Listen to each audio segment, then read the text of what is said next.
الله ورضوانا سيماهم في وجوههم من أثر السجود ذلك مثلهم في التوراة ومثلهم في الإنجيل صدق الله العظيم। অসংখ্য মোবারকবাদ জানাচ্ছি। সুপ্রিয় উপস্থিতি, এ পর্যায়ে আপনাদের সম্মুখে মূল্যবান নসিহত পেশ করবেন আজকের মাহফিলের সম্মানিত প্রধান বক্তা, আন্তর্জাতিক খ্যাতি সম্পন্ন মুফাসসিরে কুরআন, বিশিষ্ট ইসলামী চিন্তাবিদ, সারা বাংলার আলম সৃষ্টিকারী বক্তা শ্রদ্ধেয় হযরত মাওলানা আলহাজ মুফতি ডক্টর বদিউল আলম সরকার সাহেব, প্রধান মুহাদ্দিস, উত্তর বাড্ডা কামিল মাদ্রাসা, ঢাকা। হুজুরকে ওনার মূল্যবান নসিহত পেশ করার জন্য ইন্তেজামিয়া কমিটির পক্ষ থেকে সবাই অনুরোধ করছি।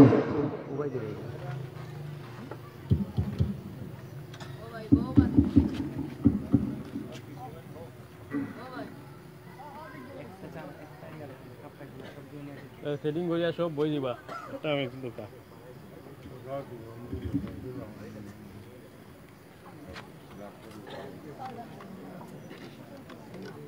السلام عليكم ورحمة الله وبركاته। আপনারা কি আমার আওয়াজ শুনতে পাচ্ছেন? আওয়াজটা একটু বড় হলে আমি যদি আপনাদের আওয়াজটা শুনতে পাই তাহলে ভালো হবে। আমি আবার সালাম দিই। আসসালামু আলাইকুম ওয়া রাহমাতুল্লাহি ওয়া বারাকাতুহু।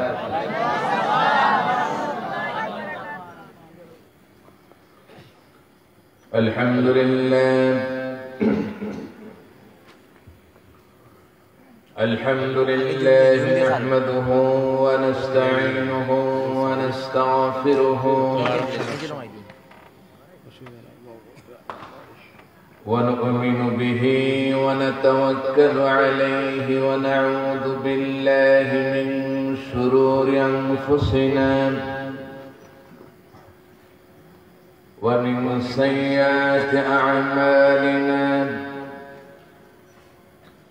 من يهد الله فلا مضل له ومن يضلله فلا هادي له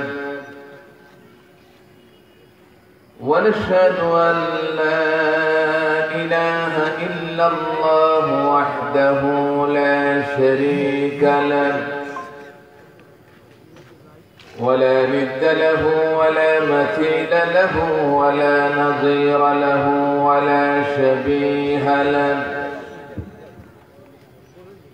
ونشهد أن سيدنا وحبيبنا ومحبوبنا ومعشوقنا ومولانا محمدا عبد الله ورسوله الذي أرسله بالحق بشيرا ونذيرا وداعيا إلى الله بإذنه وسراجا منيرا فقد قال الله تعالى في كلامه المجيد والفرقان الحميد أعوذ بالله من الشيطان الرجيم بسم الله الرحمن الرحيم شهر رمضان الذي أنزل فيه القرآن هدى للناس وبينات من الهدى والفرقان وقال تعالى في شان حبيبه ومحبوبه آمرا ومخبرا إن الله وملائكته يصلون على النبي النبي يا أيها الذين آمنوا صلوا عليه وسلموا تسليما اللهم صل على سيدنا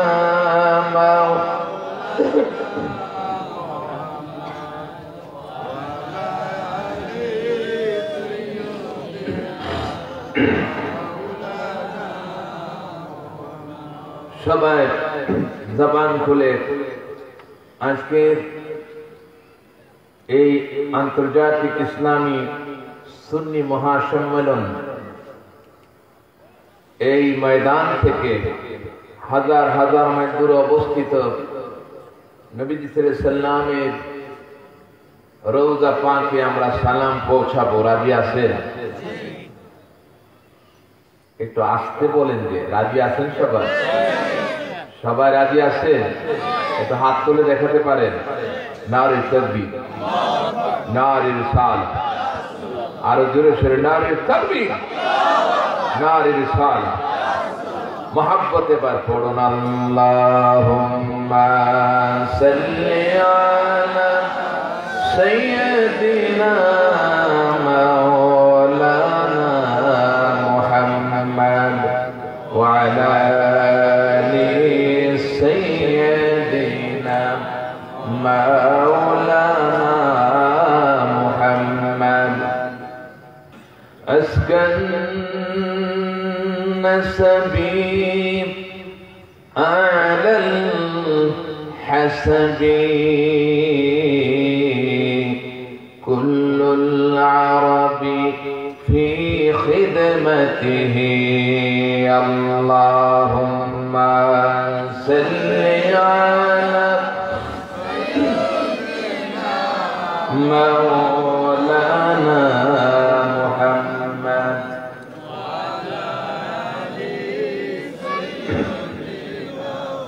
مولانا محمد لا إله إلا الله لا إله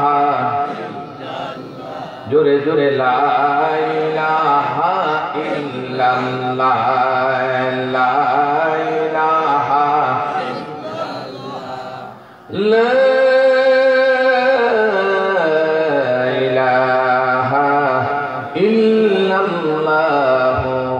محمد رسول الله صلى الله عليه وسلم الله الله الله الله الله الله الله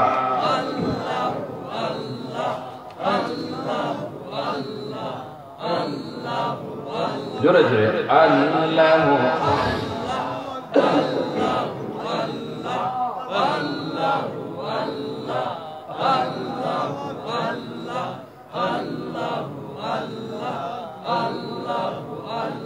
لا إله إلا الله محمد رسول الله صلى الله عليه وسلم بلغ العلا بكماله كشف الدجى بجماله حسنت جميع خصاله صلوا محمد مصطفى تمہی محمد مصطفیٰ تم ہی حبیب پاک داور ہو شفیع عاصیہ مشکل کشائے روز محشر ہو بلغ العلا بکمالہ کشف الدجى بجمالہ حسنت جميع خصاله صلوا عليه اللهم آمين. الحمد لله رب العالمين، والصلاة والسلام على سيد الأنبياء والمرسلين وعلى آله وصحبه أجمعين. ربنا ظلمنا أنفسنا وإن لم تغفر لنا وترحمنا لنكونن من الخاسرين. ربنا لا تزغ قلوبنا بعد إذ هديتنا وهب لنا من لدنك رحمة إنك أنت الوهاب. رب العالمين বিশাল আকাশ বিস্তীর্ণ জমিনের মালিক, বিশ্ব মহাবিশ্ব, যা কিছু আমরা দেখি আর যা কিছু দেখি না, যা কিছু আমাদের জ্ঞানের ভিতরে আছে আর যা কিছু জ্ঞানের বাইরে আছে, সব কিছুর মালিক প্রভু হে তোমার শাহী দরবারে শমশের নগর বাদার দেউল হযরত মফিজউদ্দিন শাহ রাহমাতুল্লাহ আলাইহি হাফিজিয়া মাদ্রাসা কমিটির উদ্যোগে আয়োজিত 11তম আন্তর্জাতিক ইসলামী সুন্নি মহাসম্মেলন থেকে কয়েকবার দুরূদ ও সালাম করে জিকির করে হাত তুলেছি। মেহেরবানি করে কবুল আর মঞ্জুর করে নাও। আয় আল্লাহ তাআলা এর সাত কোটি কোটি গুণে বাড়ায়া রহমাতুল লিল আলামিন শফিউল মুযনিবিন উম্মতের কান্ডারি নবীজি সাল্লাল্লাহু আলাইহি ওয়াসাল্লামের রওজা পাকে মদিনা মুনাওয়ারায় পৌঁছা দাও। রব্বুল আলামিন যে নবীজি সাল্লাল্লাহু আলাইহি ওয়াসাল্লাম तमाम জীবন ভর উম্মতি উম্মতি বলে কেঁদেছেন, এখনো সোনার মদিনায় সে উম্মতি উম্মতি বলে কাঁদে। কিয়ামতের দিন মুসিবতের সময়ে तमाम পয়গম্বরগণ যখন নফসি নফসি বলে হয়রান পেরেশান হয়ে পড়বে, একমাত্র রাহমাতুল লিল আলামিন নবীজি সাল্লাল্লাহু আলাইহি ওয়াসাল্লাম হাবলি উম্মতি উম্মতি বলে উম্মতের জন্য পাগল পারা হয়ে পড়বে।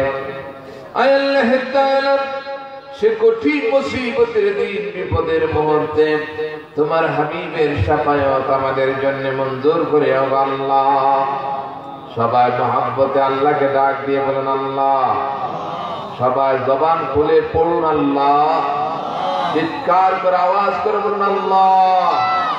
তাযীমের সাথে বলুন আল্লাহ। আয় আল্লাহ তোমার হাবিবের শাফায়াত মঞ্জুর করো আল্লাহ। রব্বুল আলামিন যে নবীটিকে স্বপ্নে দেখলে জাহান্নামের আগুন হারাম হয়ে যায়, স্বপ্ন যুগে কত দৃশ্য আমরা দেখি। আজকের ইসলামী সুন্নি মহাসম্মেলন থেকে তোমার দরবারে ফরিয়াদ জানাই, আয় আল্লাহ তোমার হাবিবের নুরানি চেহারার দিদার আমাদের স্বপ্নে নসিব করে দিও আল্লাহ।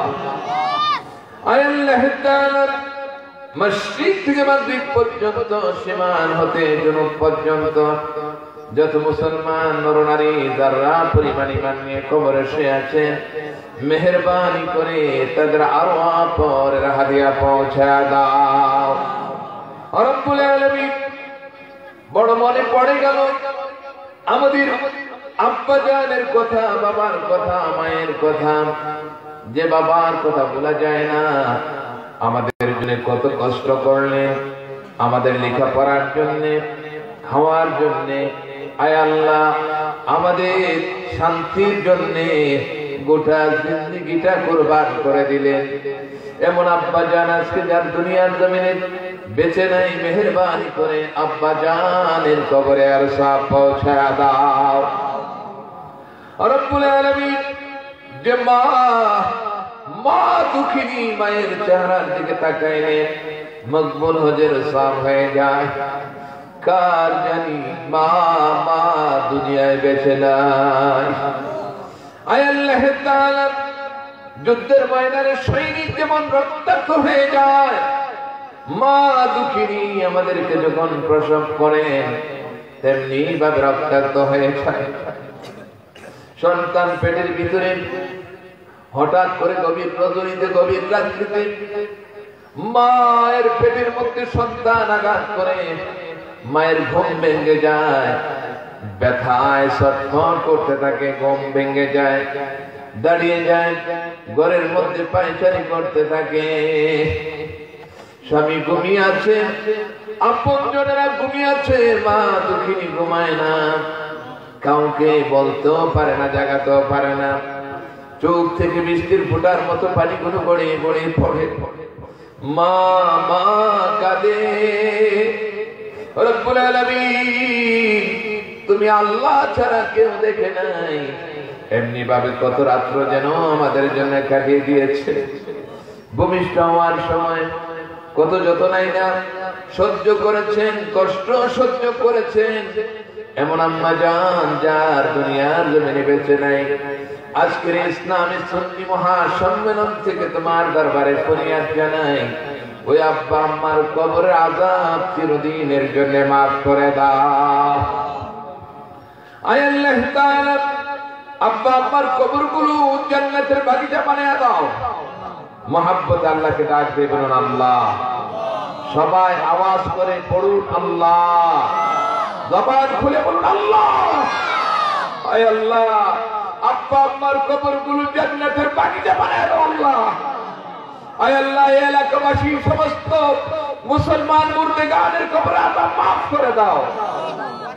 রব্বুল আলামিন মেহেরবানি করে মসজিদ থেকে মাগরিব পর্যন্ত, সীমাল হতে জুনুব পর্যন্ত যত মুসলমান নর নারী যারা পরিমাণ ঈমান নিয়ে কবরে শুয়ে আছেন, প্রত্যেকের আরওয়াহ পরের হাদিয়া পৌঁছে দাও। আয় আল্লাহ তাআলা तमाम পৃথিবীর মাটির নিচে তোমার যে ওলিরা, তোমার যে বন্ধুরা যে যেখানে শুয়ে আছেন, মেহেরবানি করে প্রত্যেকের আরওয়াহ পরের হাদিয়া পৌঁছে দাও। খাস করে আল্লাহর ওলিদের পদচারণায় ধন্য হয়েছে সিলেটের জমিন। আয় আল্লাহ তাআলা হযরত শাহজালাল, হযরত শাহপারান সহ রব্বুল আলামিন আয় আল্লাহ আল্লামা সাহেব কাবলা ফুলতুনি রাহমাতুল্লাহ আলাইহি সহ এই এলাকার মধ্যে হযরত মফিজউদ্দিন শাহ রাহমাতুল্লাহ আলাইহি সহ রব্বুল আলামিন এই জমিনের মধ্যে তোমার যে সমস্ত আউলিয়া কেরাম শুয়ে আছেন, প্রত্যেকের আরওয়াহ পরের হাদিয়া পৌঁছে দাও। রব্বুল আলামিন আমরা যারা হাত তুলেছি, মেহেরবানি করে আমাদের জীবনের গুনাহগুলো মাফ করে দাও। আমার বাবাজিরা গুনাহ করেছে, মনটাকে একটু নরম করেন না। কত সময় কেঁদেছেন, কত সময় বিপদে পড়ে আল্লাহকে ডেকেছেন, মানুষের ধারে ধারে ঘুরেছে। আজকে এই ভেস্টের বাগানে আল্লাহর কাছে একটু চোখের পানি ফেলে দিয়ে মনটাকে নরম করে বলুন আল্লাহ। সবাই জবান খুলে বলুন আল্লাহ। আল্লাহ আমাদের গুনাহগুলোকে মাফ করে দাও, আমাদের বেগুনাহ মাসুম বানিয়ে দাও, জাহান্নামের আগুন আমাদের জন্য হারাম করে দাও আল্লাহ। আয় আল্লাহ তাআলা যে সমস্ত ভাইয়েরা এই মাহফিলের আয়োজন করেছেন আর শোনার জন্য যারা এসেছেন, শোনার জন্য যারা নিয়ত করেছে, মেহেরবানি করে মাহফিলের প্যান্ডেলের ভিতরে এসে তোমার দ্বীনের কথাগুলো, কোরআন হাদিসের কথাগুলো, আউলিয়া কেরামদের কথাগুলো শুনে আয় আল্লাহ আমল করার তৌফিক দান করে দাও। রব্বুল আলামিন এই মাহফিলখানাকে আমাদের সকলের জন্য নাজাতের ওসিলা বানায়া দাও। এমন আলোচনা করার তৌফিক দান করে দাও যে আলোচনা করলে পরে, শুনলে পরে ঈমানি জজ্বা পয়দা হয়ে যাবে। আয় আল্লাহ তোমার প্রেম, তোমার হাবিবের প্রেম তৈরি হয়ে যাবে, আমল করার টেন্ডেন্সি তৈরি হবে। ইয়া করম তো अगर करे ओ बात ज़ुबां दे जो दिल पर आतर करे तक़ब्बल मिन्ना इन्नका अंतस समीउल अलीम व तुब अलैना इन्नका अंतत तव्वाबुर रहीम। रब्बुल आलमीन এই দুনিয়া থাকার জায়গা না। দুনিয়া থেকে যখন বিদায় হয়ে যাব, মালাকুল মউত যখন সামনে হাজির হয়ে যাবে, তোমার হাবিব যখন আয় আল্লাহ তাআলা ওই মুহূর্তে তোমার হাবিব সাল্লাল্লাহু আলাইহি ওয়াসাল্লামকে আমাদের শিয়রের পাশে রাখিও। নবীজি সাল্লাল্লাহু আলাইহি ওয়াসাল্লামের নূরানী চেহারা দেখতে দেখতে, কালিমা পড়তে পড়তে দুনিয়া থেকে যেন বিদায় হয় সেই তৌফিক দান করে দিও। মৃত্যুর সময় আমাদের জবানে জারি করে দিও লা ইলাহা ইল্লাল্লাহু মুহাম্মাদুর রাসূলুল্লাহ।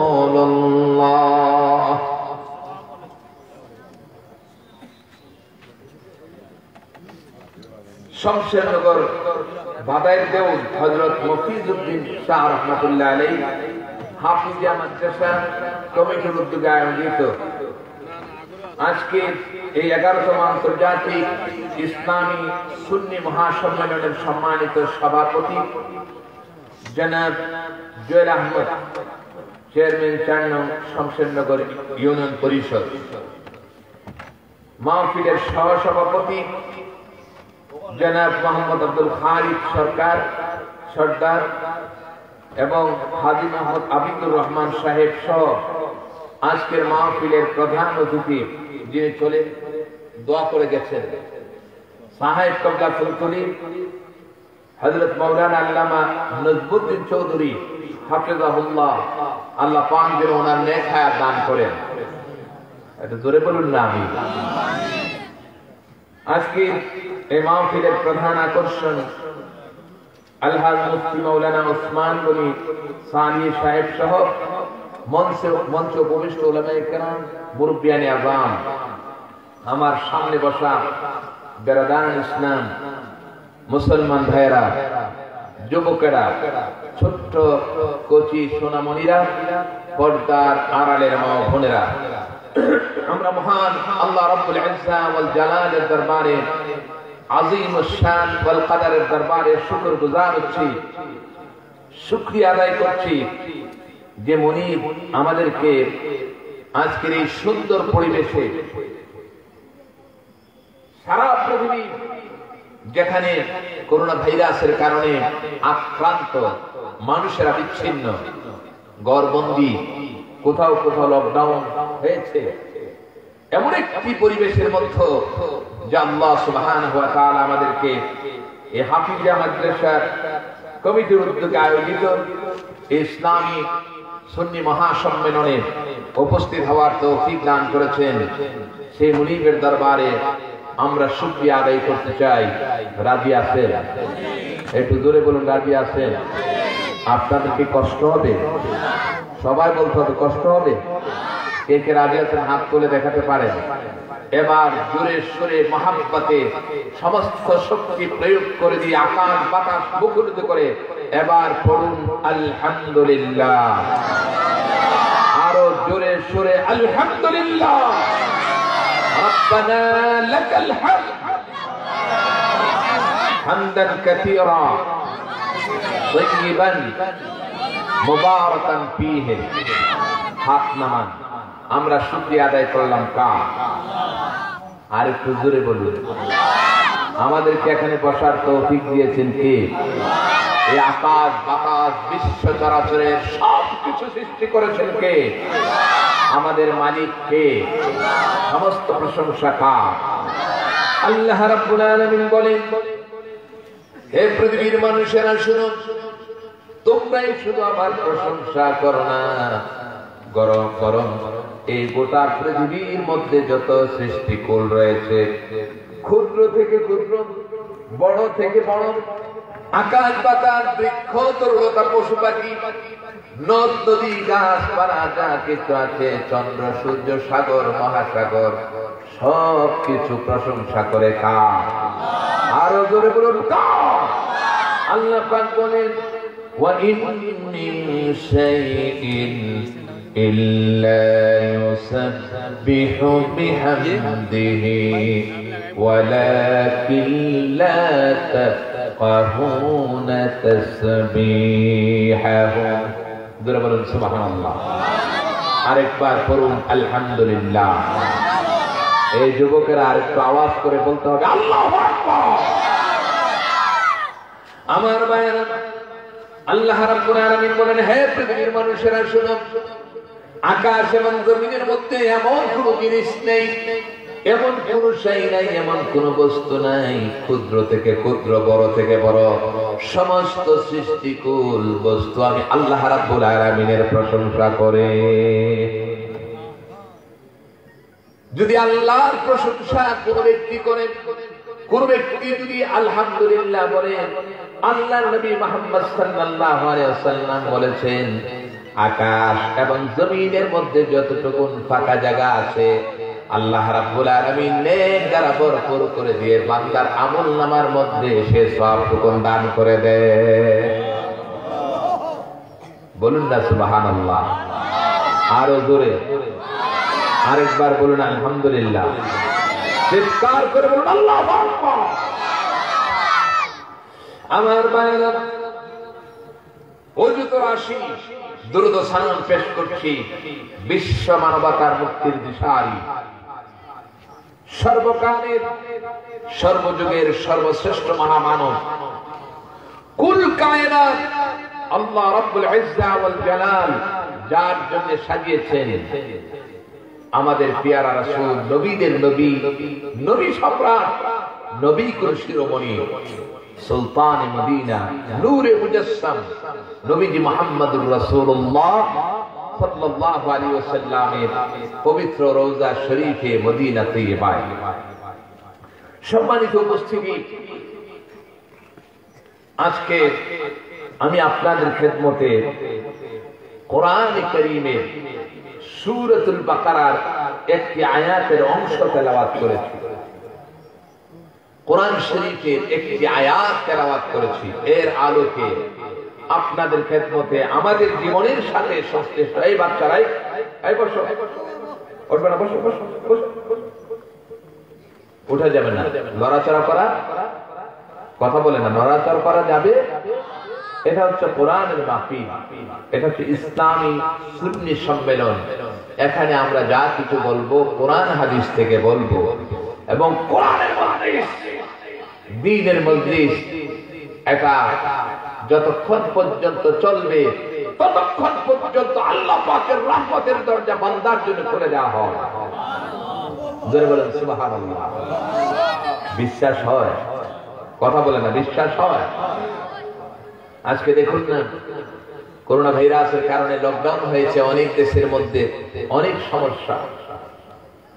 আমরা শুনতেছি বাংলাদেশে আবার বাড়ছে এবং লকডাউন হওয়ার সম্ভাবনা। গোটা সৌদি আরবের মধ্যে দীর্ঘ বহু মাস পর্যন্ত মসজিদগুলো বন্ধ ছিল।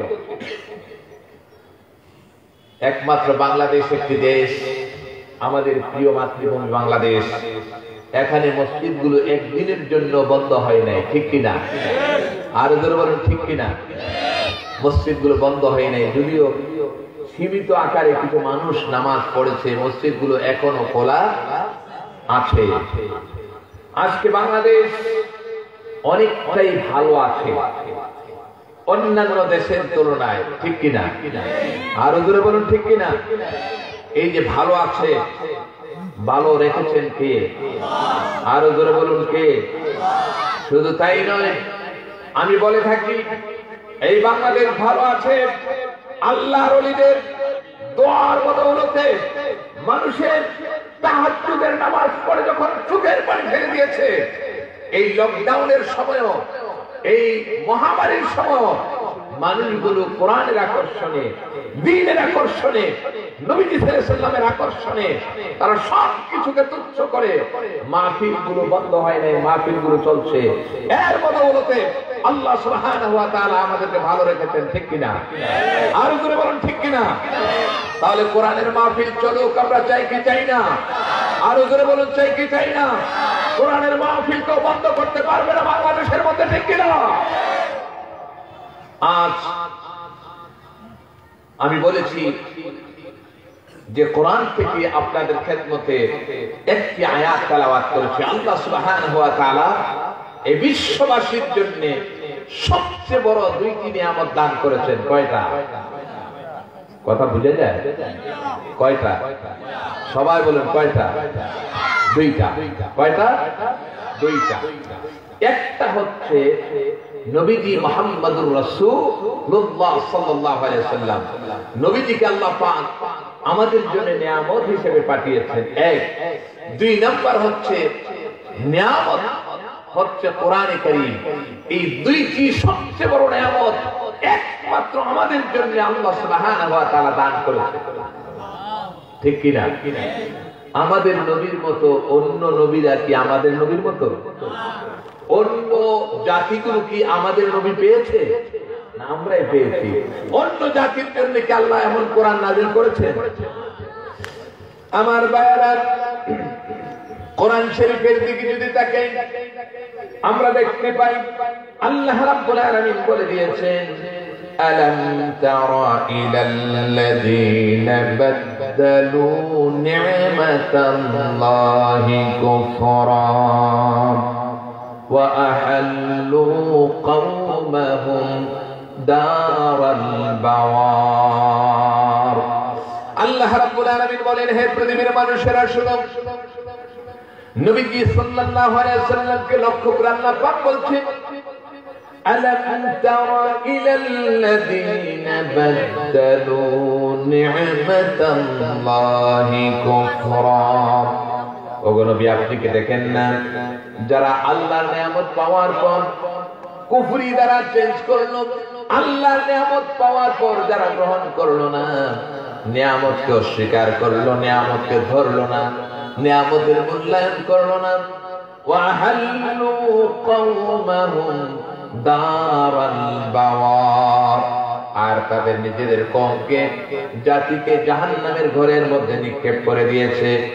আমার ভাইরা, এই আয়াতের তাফসীরের মধ্যে ইমাম বুখারী রাহমাতুল্লাহ আলাইহি বুখারী শরীফের মধ্যে একটি হাদিস কানা নিয়ে এসেছেন।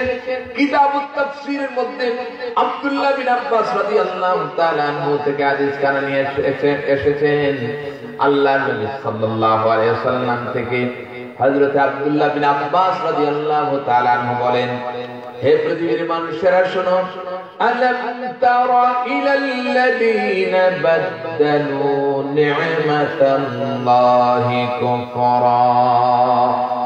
আল্লাহ পাক যে বলেন যে আল্লাহর নিয়ামতকে যারা চেঞ্জ করেছে, আল্লাহর কসম খেয়ে বলছি, আল্লাহর নিয়ামত হয়েছে মুহাম্মাদুর রাসূলুল্লাহ। তাহলে কোরআন শরীফের মধ্যে এসেছে আল্লাহর নিয়ামত হচ্ছে মুহাম্মদ সাল্লাল্লাহু আলাইহি সাল্লাম, আমাদের নবী। এটা বলেছেন কে? আল্লাহ। বলেছেন কে? সবাই জোরে বলুন, বলেছেন কে? এখন এই নিয়ামত পাওয়ার পর নিয়ামতকে যারা মূল্যায়ন করেনি, গ্রহণ করেনি, হযরত ইবনে আব্বাস বলেন, ওয়াল্লাহি হুম কুফার কুরাইশ, বুখারী শরীফ, আল্লাহর কসম খেয়ে বলছি, যারা আল্লাহর নিয়ামত পাওয়ার পর মূল্যায়ন করে নাই, নিয়ামত পাইল, পাওয়ার পর এটা কি করে নাই, ভালোভাবে এটাকে গ্রহণ করেনি, এটাকে মূল্যায়ন করেনি। আপনাকে একটা লোক, এই বাচ্চারাই চুপচাপ থাকো, কষ্ট শোনো, ভালোভাবে শোনো। আপনারা কি আমার কথাগুলো বুঝেন? আমি একটা জিনিস, দুটো জিনিস বোঝানোর চেষ্টা করছি। আজকে অনেক ওয়াজ মাহফিল হয়, আলহামদুলিল্লাহ, বলি আলহামদুলিল্লাহ, কিন্তু কিছু শিক্ষার বিষয় আমাদের দরকার। এখন এই নিয়ামত পাইলো, একজন লোক আপনাকে বললো, ভাই আপনার অনেক প্রয়োজন, তো সংসার চালানোর জন্য আমি 10,000 টাকা আপনাকে দিলাম, আপনি খুশি হইবেন না বেজার হইবেন? কথা বলেন না, খুশি না বেজার? খুশি। এক লোক হাল চাষ করে, হাল চাষ বুঝেন আপনারা? হাল চাষ করে, হাল চাষ করতে যে নাঙ্গল, এই যে ঘুরায়, নাঙ্গল ঘুরাতে যে হাল চাষ করতে যে এত বড় একটা কি জানি পাইবে, তো এটা মাটির বড় একটা কাবা টুকরা দেখা যায় যে একটু খুঁড়ে দেখে যে কেমন কেমন জানি মনে হয় যে এটা স্বর্ণের টুকরা, বুঝে আসছে কিসের টুকরা। এখন অনেকদিন পর্যন্ত তো মাটির নিচে ছিল, এখন তিনি ধুইতে নিয়ে গেছেন, কোথায়? নদীতে। একটু ধুইতে গিয়ে ধোয়ার সময় দেখে যে ঠিকই তো স্বর্ণের টুকরা, যতই ধোয় ততই পরিষ্কার, স্বর্ণটা জগজগ করে। এখন এভাবে ধুইতে আনন্দে ধুইতে যাইয়া স্বর্ণের টুকরাটা পড়ে গেছে। এখন স্বর্ণের টুকরা পরে এই সারা জীবনে এত বড় একটা নিয়ামত পাইল, এটাও ধরে রাখতে পারল না। এখন বাড়িতে আসছে, বাড়িতে এসে সে বলে মানে এই ধোয়ার চাইতে আদোয়া ভালো। আমার কথাগুলো বুঝেন? দোয়ার চাইতে আদোয়া বালা, বুঝেন তো? না দিলে ভালো ছিল। স্ত্রী তো বুঝছে না, স্ত্রী তো বুঝতেছে না বিষয়টা কি। আর কি হয়েছে? আরে বাবা কি হয়েছে? সে বলতে আসে দোয়ার চাইতে আদোয়া বালা। স্ত্রী তো বলছে, মনে করছে যে কি ব্যাপার, বারবার তাকে একটা কথা বলছে, আর সে তার যে কথাটা সেটাই সে বলছে, তাহলে মাথায় মনে হয় কোনো গন্ডগোল হয়েছে। এখন স্ত্রীকে আর বলে না দোয়ার চাইতে আদোয়া বালা, এর যে শানিরুল কি বুঝেন তো আপনারা? এর প্রেক্ষাপট কি সেটা বলেন। স্ত্রী মনে করেছে যে এই লোকটা কি হলো আমার স্বামী, চলো ডাক্তারের কাছে নিয়ে যাই। তো ডাক্তারের কাছে নিয়ে গেছে। ডাক্তারের কাছে নিয়ে যাওয়ার পর ডাক্তার বলছে, বাবা তোমার কি হয়েছে? দোয়ার চাইতে আদোয়া বালা। ডাক্তার বলে, আরে কি হয়েছে বাবা বলো না। বলে দোয়ার চাইতে আদোয়া বালা। এখন এই যে সে তার কথাই বলছে, ডাক্তার কোনোভাবেই তার থেকে কথা বের করতে পারছে না। পরে ডাক্তার অনেক কষ্টে তাকে বললে, বাবা তুমি যদি না বলো তাহলে তোমার চিকিৎসা করবো কিভাবে? সে বললো, আমার তো কোনো রোগ হয় নাই, দোয়ার চাইতে আদোয়া বালা। বুঝে আসতেছে? অনেক কষ্টের পরে ডাক্তারকে বললো, ডাক্তার সাহেব আসলে তো আমি কোনো রোগী না, আমার ব্রেনও খারাপ হয়নি, বরং আমি একটা স্বর্ণের টাকা পেয়েছিলাম, এটাকে ধরে রাখতে পারিনি, ধুইতে যাওয়ার পর নদীতে পড়ে গেছে, এই জন্য এখন আমার মাথা ঠিক নেই, দোয়ার চাইতে আদোয়া বালা। এখন বিবি বলতেছে, ডাক্তার সাহেব কি হয়েছে? তখন ডাক্তার বলছে, সোনার চাইতে না শোনা বালা। এখন দেখা যায় বিবি বলতেছেন ডাক্তারকে, যে ডাক্তারের কাছে বিবি নিয়ে আসলো, বিবি জানতে চাচ্ছেন এত কষ্ট করে ডাক্তারের কাছে আনলাম, আর ডাক্তার সাহেব কি হয়েছে? বলে সোনার চাইতে না শোনা বালা। এখন দেখা যায়, অর্থাৎ যে কথাটা বুঝাতে চাচ্ছিলাম, যে মানুষ যদি মূল্যায়ন সঠিকভাবে না করে তাহলে মহামূল্যবান জিনিস তার থেকে হাতছাড়া হয়ে যা। আমার ভাইয়েরা,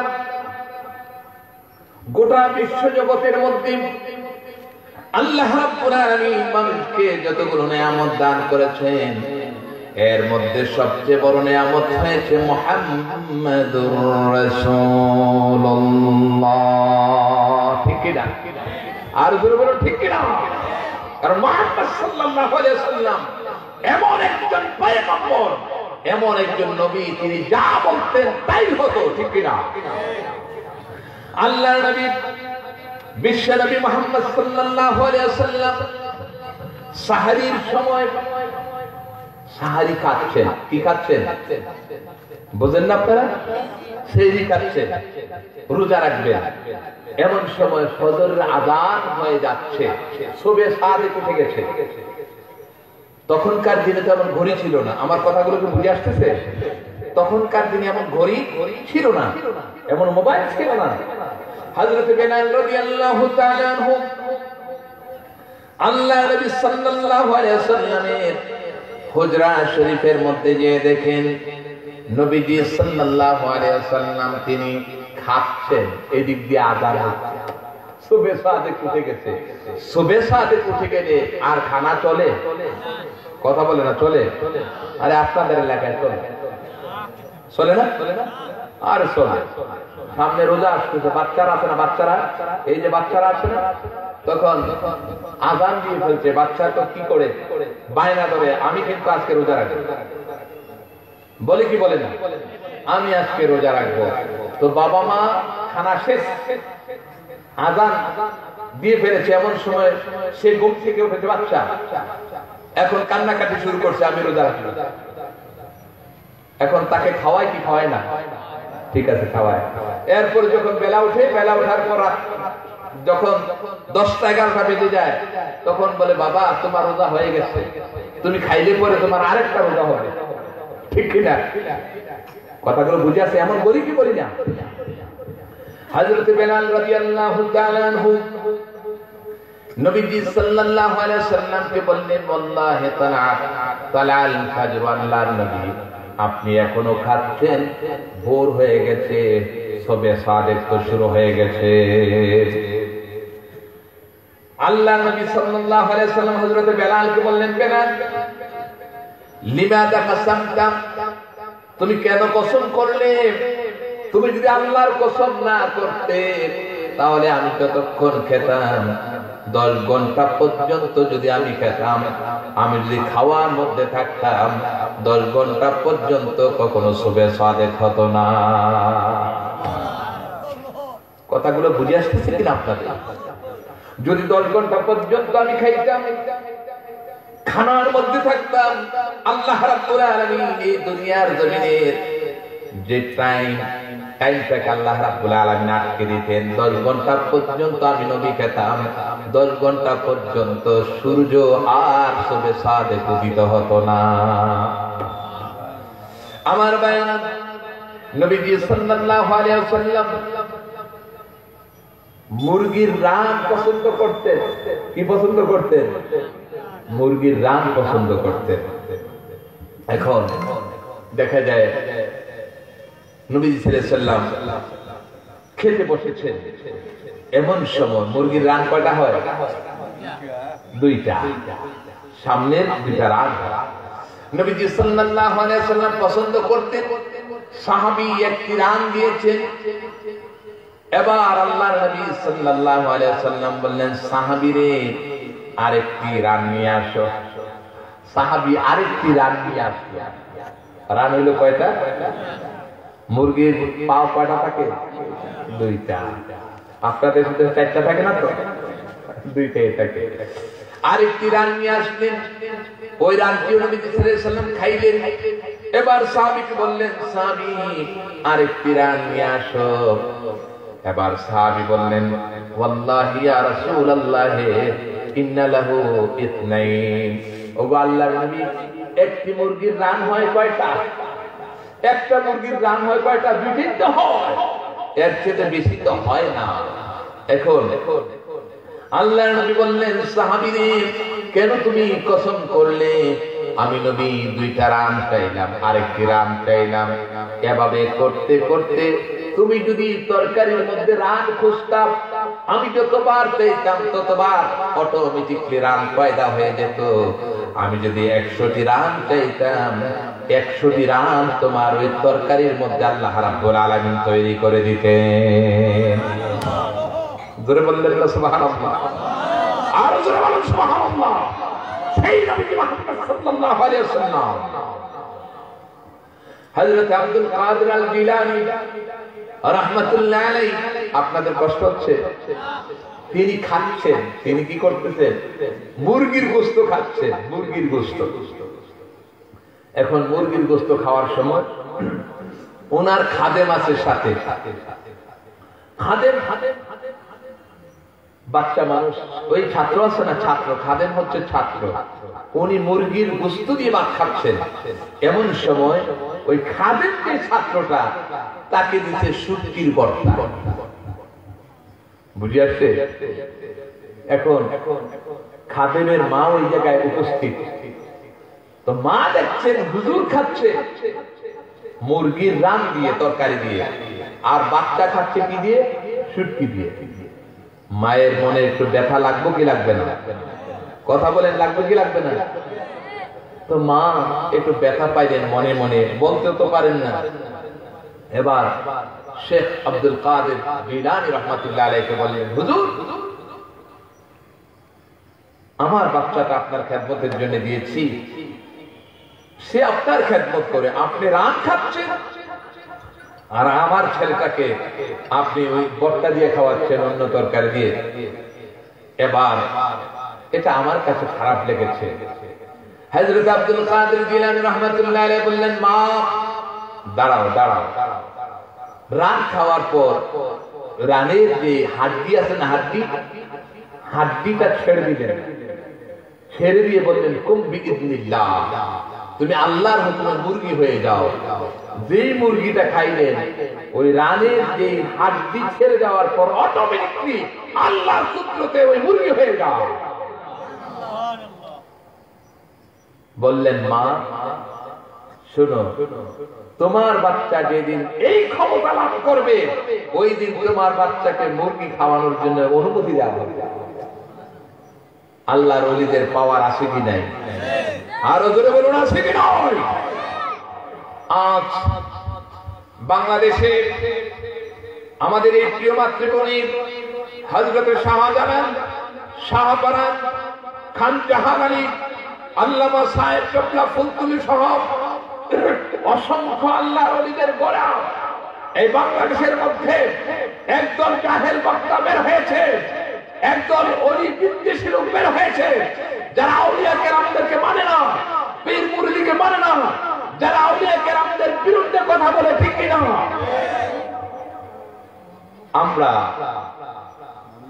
আমরা বলতে চাই যে এই পবিত্র বাংলাদেশের জমিনে আউলিয়া কেরামদের বিরুদ্ধে যদি আবার যদি কেউ কটূক্তি করো, তোমাদের জিহ্বা টেনে ধরা হবে, ঠিক কিনা? আজ এই বিষয়গুলো আমাদেরকে বুঝতে হবে। বলছিলাম আমার বায়ানা,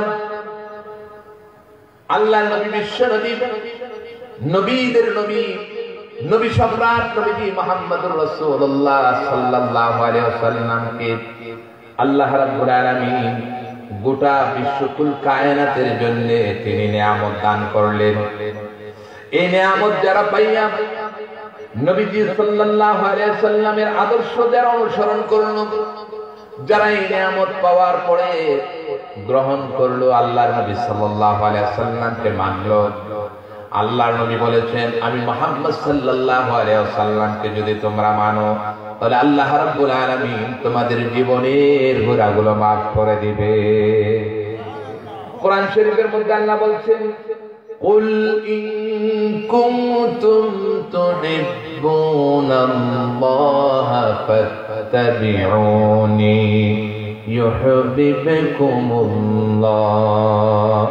ওয়া ইয়াগফির লাকুম যুনুবাকুম ওয়াল্লাহু গফুরুর রহিম। জোরে বলেন সুবহানাল্লাহ। আমার মনে হয় যে আমার কথা আপনাদের ভালো লাগতেছে না, তাহলে একটা আওয়াজ করতে হবে, বলুন সুবহানাল্লাহ। আরেকবার বলুন আলহামদুলিল্লাহ। আরেকবার চিৎকার করুন আল্লাহু আকবার। এত বিশাল প্যান্ডেল, লোকজন এখনো আসেনি, তো আমরা আহ্বান জানাবো, এত সুন্দর ইন্তজামিয়া কমিটি এত চমৎকার ভাবে আপনাদের বসার জন্য, কোরআনের কথাগুলো, দ্বীনের কথাগুলো শোনার জন্য এত সুন্দর ব্যবস্থা করলেন। আপনারা কেমনে বসে আছেন ঘরের মধ্যে, বাড়ির মধ্যে? আমি উদাত্ত আহ্বান জানাবো এলাকাবাসী, এই শমশেরনগর ভাদাই দেউল এলাকাবাসীকে আমি বলবো, এই বেহেশতের বাগানে চলে আসেন। আল্লাহ পাক আপনার জন্য তার নিয়ামতের দরজা খুলে দিবেন, ঠিক কিনা? আমার বায়ানা, আল্লাহ রাব্বুল আলামিন বলেন, কুল ইন কুনতুম তুহিব্বুনাল্লাহ, ওগো আমার নবী আপনি বলুন, তোমরা যদি আল্লাহ রাব্বুল আলামিনকে মহব্বত করে থাকো, আল্লাহ পাকের মহব্বতের দাবি যদি তোমরা করে থাকো, তোমরা যদি মনে করো যে, তোমরা যদি বলো যে আমরা আল্লাহ পাককে পছন্দ করি, আল্লাহ পাককে ভালোবাসি, তাহলে ফাত্তাবিউনি, তাহলে আমি মুহাম্মদ সাল্লাল্লাহু আলাইহি ওয়াসাল্লামকে তোমরা ভালোবাসো। আমি মুহাম্মদ সাল্লাল্লাহু আলাইহি ওয়াসাল্লামের ইত্তিবা করো, অনুসরণ করো। আমি নবীজি মুহাম্মদ সাল্লাল্লাহু আলাইহি ওয়াসাল্লামকে যদি তোমরা মানো, তাহলে ইয়াগফির লাকুম যুনুবাকুম ويدخلكم جنات تجري من تحتها الأنهار سبحان الله আল্লাহ পাক বলেন হে পৃথিবীর মানুষেরা শুনো ওগো আমার নবী আপনি বলে দিন ইন কুনতুম তুহিব্বুনাল্লাহ ফাত্তাবিউনি ইউহিব্বুকুমুল্লাহ আমি নবী মুহাম্মদ সাল্লাল্লাহু আলাইহি ওয়াসাল্লামকে যদি তোমরা অনুসরণ করো আমি নবী সাল্লাল্লাহু আলাইহি ওয়াসাল্লামের ইত্তেবা যদি তোমরা করো তাহলে আল্লাহ বলছেন আমি আল্লাহ পাক তোমাদেরকে ভালোবাসবো জোরে বলুন সুবহানাল্লাহ আমরা কি আল্লাহর ভালোবাসা পেতে চাই কি চাই না আল্লাহর মহব্বত পেতে চাই কি চাই না কে কে পেতে চাই দুই হাত তুলে দেখান এই তাকবীর এই রিসালাত আলা সুন্নাত ওয়াল জামাত আল্লামা মুফতি বদরুল আলম সরকার সাহেব আমার ভাইরা এটা কি আমার কথা না আল্লাহর কথা আরো জোরে বলুন কার কথা আল্লাহর কথা আল্লাহ পাক বলেন ইউহিব্বুকুমুল্লাহ তাহলে আল্লাহ সুবহানাহু ওয়া তাআলা তোমাদেরকে মহব্বত করবেন আল্লাহ যদি কাউকে মহব্বত করে আল্লাহ যদি কাউকে ভালোবাসে তাহলে তার আর কোনো টেনশন আছে আরো জোরে বলুন কোনো দুঃখ আছে তার কোনো সমস্যা থাকবে তার কোনো অসুবিধা থাকবে সব সমস্যার সমাধান আল্লাহ সুবহানাহু ওয়া তাআলা করে দিবেন ঠিক কি না শুধু তাই নয় আল্লাহ রাব্বুল আলামিন বলেন ইউহিব্বুকুমুল্লাহু ওয়া ইয়াগফির লাকুম যুনুবাকুম আল্লাহ সুবহানাহু ওয়া তাআলা তোমাদেরকে শুধু মহব্বত করবেন তাই নয় বরং বিগত জীবনে তোমরা যত কোনো গুনাহ করেছো যত ভুল করেছো অন্যায় করেছো যত অপরাধগুলো করেছো আল্লাহ বলেন আমার নবীজিকে অনুসরণ করার কারণে আমার নবীকে মানার কারণে আমি আল্লাহ তোমাদের সমস্ত গুনাহগুলোকে maaf করে দেব আমার ভাইরা আমরা গুনাহ maaf চাই কি চাই না আর জোরে বলুন চাই কি চাই না গুনাহ maaf হওয়ার দরকার আছে কি নাই হযরত ওমর বিন খাত্তাব রাদিয়াল্লাহু তাআলা আনহু শুধু জলিলুল কদর সাহাবী নয় আশারায়ে মুবাশশারার একজন আল্লাহ রাব্বুল আলামিন নবীজি সাল্লাল্লাহু আলাইহি ওয়াসাল্লামের জামানাতে যাকে জান্নাতের সুসংবাদ দান করেছিলেন হযরত ওমর ফারুক রাদিয়াল্লাহু তাআলা আনহু তিনি আল্লাহর নবী সাল্লাল্লাহু আলাইহি ওয়াসাল্লামের হুজরা শরীফের দরজার মধ্যে কান্নাকাটি করছেন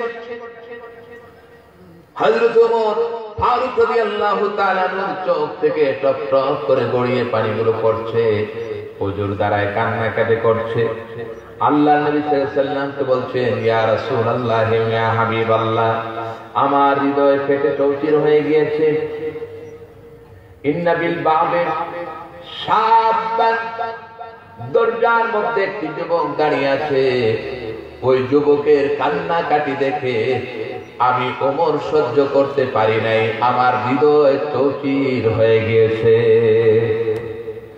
ইয়া রাসূলুল্লাহ ইয়া হাবিবাল্লাহ ওই যুবক আপনার কাছে আসতে চায় জোরে বলেন সুবহানাল্লাহ আপনার কাছে যুবকের মনের ব্যথার কথা আপনার কাছে বলতে চায় যুবক অপেক্ষা করতে কান্নাকাটি করছে নবী সাল্লাল্লাহু আলাইহি ওয়াসাল্লাম বললেন ওমর যুবককে বলো আসার জন্য যুবক এবার সালাম দিয়ে হুজরা শরীফের মধ্যে ঢুকে যায় নবীজি সাল্লাল্লাহু আলাইহি ওয়াসাল্লামকে দেখে যুবক কাঁদতেছে কাঁদতে কাঁদতে কাঁদতে কাঁদতে বেহুশ হয়ে যাওয়ার উপক্রম হয়ে গেছে যুবক নবীজি সাল্লাল্লাহু আলাইহি ওয়াসাল্লামকে বলছে ইয়া রাসূলুল্লাহ ইয়া হাবিবাল্লাহ আমি গুনাহ করেছি অন্যায় করেছি অপরাধ করেছি আল্লাহ পাক কি আমার গুনাহ maaf করবেন কিনা আমার বিশ্বাস আমার মনে হয় যে আল্লাহ আমার গুনাহ maaf করবেন না আমি গুনাহ মাফের জন্য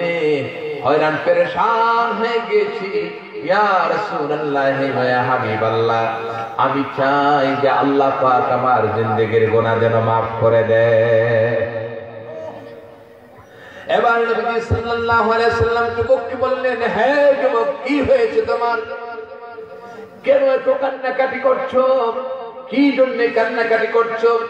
যুবক, যুবক, তোমার গুনাহ কি পাহাড় পরিমাণ এত বড় গুনাহ করেছো? হে যুবক, তুমি কি কোনো শিরিক করেছো নাকি আশরাকতা বিল্লাহ আও কাফারতা বিহি?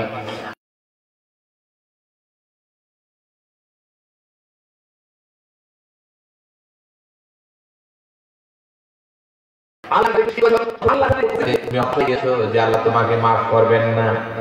যুবক এই কথা বলার পর এবার যুবক বলছে, ইয়া রাসূলুল্লাহ ওয়া ইয়া হাবিবাল্লাহ, আমি শিরক করি নাই, কুফরি করি নাই, আমি একটি গুনাহ করেছি, আমি একটি অপরাধ করেছি। এবার নবীজি সাল্লাল্লাহু আলাইহি সাল্লাম বললেন, যুবক রে, তুমি যদি শিরক আর কুফরি না করে থাকো তাহলে আল্লাহ সুবহানাহু ওয়া তাআলা তোমার সমস্ত বড় বড় গুনাহগুলো আল্লাহ maaf করে দিবে। আপনারা কি আমার কথাগুলো বুঝতেছে? সবাই মনোযোগ আছে কি নাই আমার ভাইরা? এবার নবীজি সাল্লাল্লাহু আলাইহি সাল্লাম বললেন, হে যুবক, আল্লাহ তোমার গুনাহ maaf করে দিবে। যুবক বললেন, ইয়া রাসূলুল্লাহ ওয়া ইয়া হাবিবাল্লাহ, আমি বিশাল বড় গুনাহ করেছি। এবার নবীজি বললেন, যুবক রে, তুমি কি পাহাড় পরিমাণ গুনাহ করেছো নাকি? যুবক বললেন, ইয়া রাসূলুল্লাহ ওয়া ইয়া হাবিবাল্লাহ, পাহাড়ের চাইতে বড় গুনাহ আমি করেছি।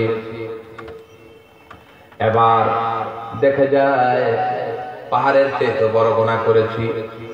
এবার নবী সাল্লাল্লাহু আলাইহি সাল্লাম বললেন, যুবক রে, এই বিশাল আকাশ, বিস্তীর্ণ জমিন, এত বড় আকাশ, এত বড় জমিন, তার চাইতে বড় গুনাহ করেছো। যুবক বলল, ইয়া রাসূলুল্লাহ ওয়া ইয়া হাবিবাল্লাহ, তার চাইতে বড় গুনাহ করেছি। আল্লাহর নবী বললেন, যুবক রে, তুমি পাহাড় পরিমাণ গুনাহ করো, আকাশ পরিমাণ গুনাহ করো, এই বিশাল পৃথিবী পরিমাণ গুনাহ যদি তুমি করে থাকো, যুবক রে, আল্লাহ হয়েছে তার চাইতে মহান। আল্লাহ পাক তোমার এই বড় গুনাহ আল্লাহ maaf করে দিবে। জোরে বললেন না সুবহানাল্লাহ? এবার আমার ভাইরা, এই কথা বলার পরে যুবক বলল, ইয়া রাসূলুল্লাহ ওয়া ইয়া হাবিবাল্লাহ, তার চাইতে বড় গুনাহ করেছি। এবার আল্লাহর নবী জানতে চাইলেন, যুবক, তার চাইতে কি বড় গুনাহ করেছো? এবার যুবক বলল, ইয়া রাসূলুল্লাহ ওয়া ইয়া হাবিবাল্লাহ, কুনতু নাব্বাশান নাব্বিশু সাবআ সানাওয়াতিন। আল্লাহর নবী, আমি হয়েছি একজন চোর। আমি কি চোর? যুবক বলতেছে, আমি কি চোর? বুঝেন? চোর, চুরি করে। আমি হয়েছি একজন চোর। 7 বছর পর্যন্ত চুরি করি। তবে চোর, এখনকার চোর তো বিভিন্ন টাইপের চোর। এখন হচ্ছে কোটি কোটি বিলিয়ন বিলিয়ন টাকা চুরি করে একটা দস্তখতের মাধ্যমে, ঠিক কিনা? কথা বলে না, ঠিক কিনা? মেম্বার, চেয়ারম্যান, এমপি, মন্ত্রী, বড় অফিসার, সচিব, অনেকে ভালো আছে, অনেকে ভালো আছে, কিন্তু অধিকাংশ হচ্ছে চোর, ঠিক কিনা? এর মধ্যে অধিকাংশ নীতি নৈতিকতা বিবঞ্চিত রাষ্ট্রীয় সম্পদ, জনগণের সম্পদ গুলো তারা চুরি করে। কিন্তু অনেকে আছে আল্লাহওয়ালা, ভালো, জীবনে কোনোদিন সুদও খায় নাই, ঘুষও খায় নাই, চুরিও করে নাই, সরকারের একটি সম্পদ তারা নষ্ট করে নাই, ঠিক কিনা? আর কিছু সংখ্যক লোক আছে ব্যতিক্রম, চুরির অভ্যাস কখনো যায় না। তখনকার যুগে, এখন তো মানুষের কাছে টাকা পয়সা সম্পদ হয়েছে, তখনকার যুগে টাকা পোকা ছিল না, পয়সা ছিল না, তখন কাফন চুরি করতো। কি চুরি? কথা বলে না, কি চুরি? কাফন চুরি। কাফন বুঝেন তো?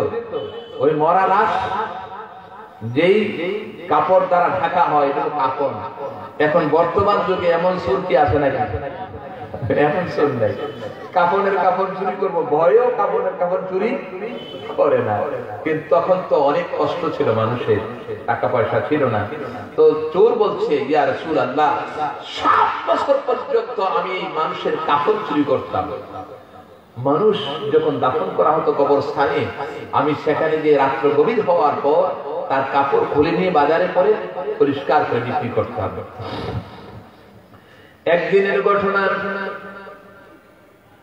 একটা যুবতী মহিলা মারা গেছে, তাকে কবর দেওয়া হলো, রাত্র গভীর হলো। আমি তখন সেখানে চলে গেলাম, কোনো মানুষ নাই। কবরস্থানের মধ্যে মানুষ পাওয়া যায়, আবার রাত্রে কি কোনো লোক পাওয়া যায়? কোন মানুষ নাই, নীরব নিস্তব্ধ।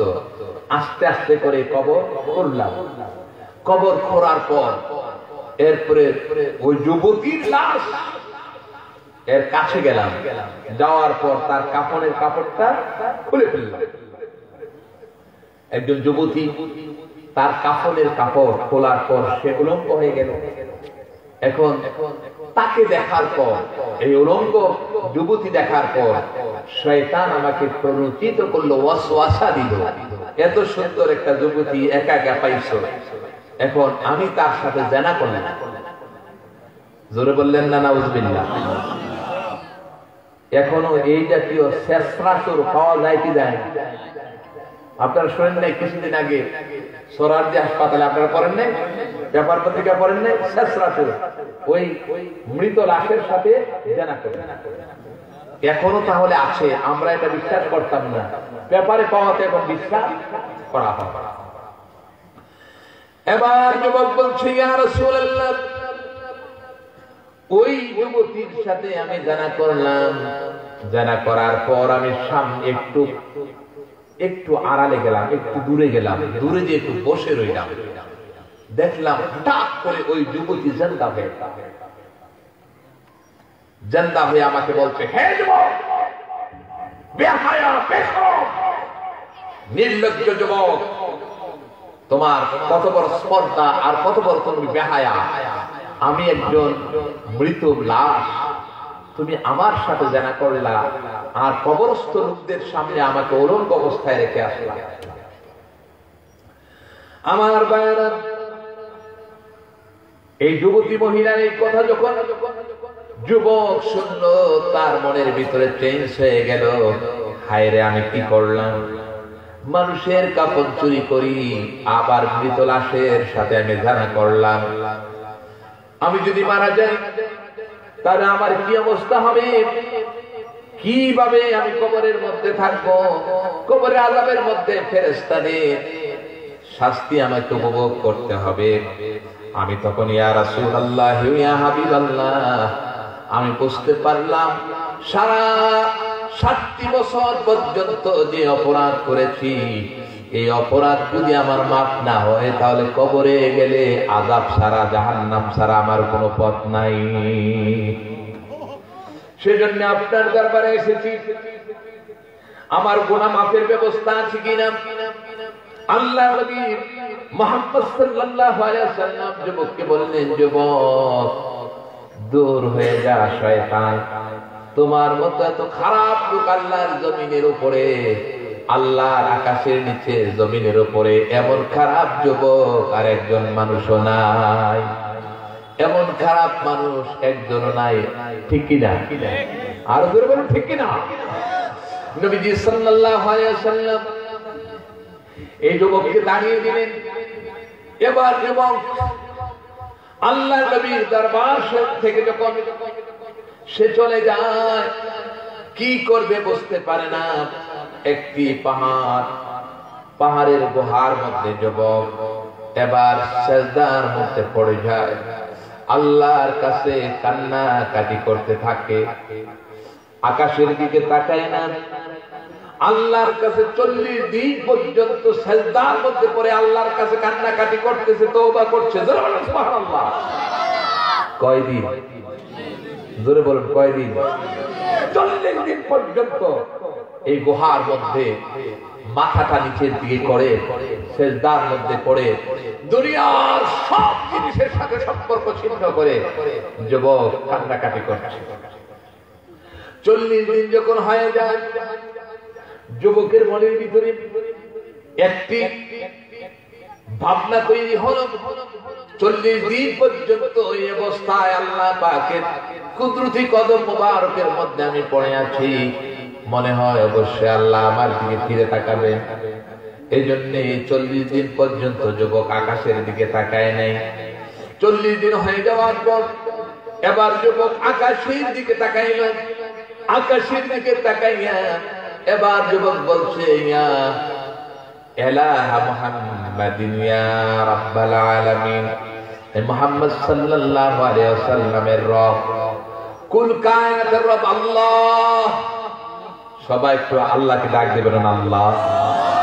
জবান খুলে মহব্বত এবং তাওহীদে মন থেকে বলুন আল্লাহ। চিৎকার করে বলুন আল্লাহ। যুবক আকাশের দিকে তাকিয়ে আল্লাহকে ডাক দিলেন আর বললেন, রব্বুল আলামিন, 40 দিন পর্যন্ত সিজদার মধ্যে পড়ে রইলাম। 40 দিন পর্যন্ত দুনিয়ার কারোর সাথে কোনো সম্পর্ক নাই। গুনাহের জন্য মাফ চেয়েছি, তোমার হাবিব সাল্লাল্লাহু আলাইহি ওয়াসাল্লামের দরবার থেকে আমি ফেরত এসেছি। রব্বুল আলামিন, তুমি যদি আমাকে মাফ করে থাকো তাহলে আখবির মুহাম্মাদান সাল্লাল্লাহু আলাইহি ওয়াসাল্লাম বিআন্নাকা গাফারতালি, মুহাম্মদ সাল্লাল্লাহু আলাইহি ওয়াসাল্লামকে তুমি জানিয়ে দাও যে তুমি আল্লাহ রাব্বুল আলামিন আমাকে মাফ করে দিয়েছো। আমার ভাইরা, এই যুবক যখন আকাশের দিকে তাকিয়ে আল্লাহর কাছে দোয়া করল, আল্লাহ সাথে সাথে কবুল করে নিলেন। জোরে বললেন না সুবহানাল্লাহ? সাথে সাথে কবুল করে নিলেন। এবার আল্লাহ রাব্বুল আলামিন জিবরাইল আলাইহিস সালামকে পাঠিয়ে দিলেন। জিবরাইল আলাইহিস সালামকে নবী সাল্লাল্লাহু আলাইহি ওয়াসাল্লামের কাছে পাঠালেন কয়েকটি বিষয় দিয়ে। জিবরাইল নবী সাল্লাল্লাহু আলাইহি ওয়াসাল্লামকে সালাম দিলেন। জিবরাইল আল্লাহর নবীর কাছে হাজির হয়ে যায়। এবার জিবরাইল বলছে, ইয়া রাসূলুল্লাহ ওয়া ইয়া হাবিবাল্লাহ, আল্লাহ রাব্বুল আলামিন আপনার কাছে জানতে চেয়েছেন এই কুল কায়নাতকে আপনি সৃষ্টি করেছেন না আল্লাহ? জোরে বলুন কে?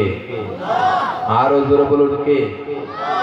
ইয়া রাসূলুল্লাহ, হে মুহাম্মদ সাল্লাল্লাহু আলাইহি ওয়াসাল্লাম, আল্লাহ পাক জানতে চেয়েছেন এই পৃথিবীকে আপনি সৃষ্টি করেছেন না আল্লাহ? এটা কি কোনো প্রশ্ন হইল? কি বলেন, এটা কোনো প্রশ্ন হইল? নবী সাল্লাল্লাহু আলাইহি ওয়াসাল্লামকে জানেন না আল্লাহ তৈরি করেছেন? কথা বলেন, জানেন কিনা? তো নবীজি বলেন, জিবরাইল কেন এই প্রশ্ন করছেন? আল্লাহই তো সৃষ্টি করেছেন। জিবরাইল বলেন, ইয়া রাসূলুল্লাহ, আল্লাহ জানতে চেয়েছেন, এই জন্য আমি প্রশ্নটা করলাম। আমার প্রশ্নটা আল্লাহ, প্রশ্নটা কার? আরো সবাই জোরে বলুন, আল্লাহ জানতে চাই। ঠিক আছে। এবার জিবরাইল আলাইহিস সালাম নবীজি সাল্লাল্লাহু আলাইহি ওয়াসাল্লামকে বললেন, ইয়া রাসূলুল্লাহ ওয়া হাবিবাল্লাহ, আল্লাহ রাব্বুল আলামিন জানতে চেয়েছেন আরযাক্তাহুম আমিল্লাহু ইয়ারযুকুহুম, আপনি তাদেরকে রিজিক দেন না আল্লাহ রিজিক দেন? কে দেন? জিবরাইল বললেন। জিবরাইল যখন এই প্রশ্ন করলেন, নবীজি বললেন, কি হয়েছে জিবরাইল, এই প্রশ্ন কেন করছেন? আল্লাহই তো রিজিক দেন। এবং আবার জিবরাইল প্রশ্ন করলেন, ইয়া রাসূলুল্লাহ ইয়া হাবিবাল্লাহ, আল্লাহ রাব্বুল আলামিন জানতে চেয়েছেন আপনি কি গুনাহ maaf করেন না আল্লাহ গুনাহ maaf করেন? জিবরাইলকে নবীজি বললেন, হে জিবরাইল, কেন এই জাতীয় প্রশ্ন আপনি কেন করছেন? আল্লাহই তো গুনাহ maaf করেন। এবার নবীজি সাল্লাল্লাহু আলাইহি ওয়াসাল্লামকে জিবরাইল বললেন, ইয়া মুহাম্মদ, হে মুহাম্মদ সাল্লাল্লাহু আলাইহি ওয়াসাল্লাম, আল্লাহ রাব্বুল আলামিন এই সমস্ত প্রশ্ন করার পেছনে একটি কারণ রয়েছে। কারণ কি হয়েছে? যে যুবককে আপনি ফিরিয়ে দিয়েছেন, আল্লাহ রাব্বুল আলামিন আমাকে পাঠিয়েছেন, ওই যুবকের জিন্দেগীর গুনাহ আল্লাহ maaf করে দিয়েছে। আল্লাহ রাব্বুল আলামিন ওই যুবকের গুনাহ মাফ করে দিয়েছেন। আল্লাহ পাক যুবকের প্রতি সন্তুষ্ট হয়ে গিয়েছেন। আল্লাহ পাক আপনি নবীজি সাল্লাল্লাহু আলাইহি ওয়াসাল্লাম যেন সন্তুষ্ট হয়ে যান, সেজন্য আমি জিবরাইলকে আপনার কাছে পাঠিয়েছেন, আপনিও যেন তার প্রতি সন্তুষ্ট হয়ে যান। আমার ভাইরা, সাহাবায়ে কেরাম রাদিয়াল্লাহু আলাইহিম আজমাইন এভাবে করে নিজের গুনাহের জন্য আল্লাহর কাছে মাফ চাইতেন।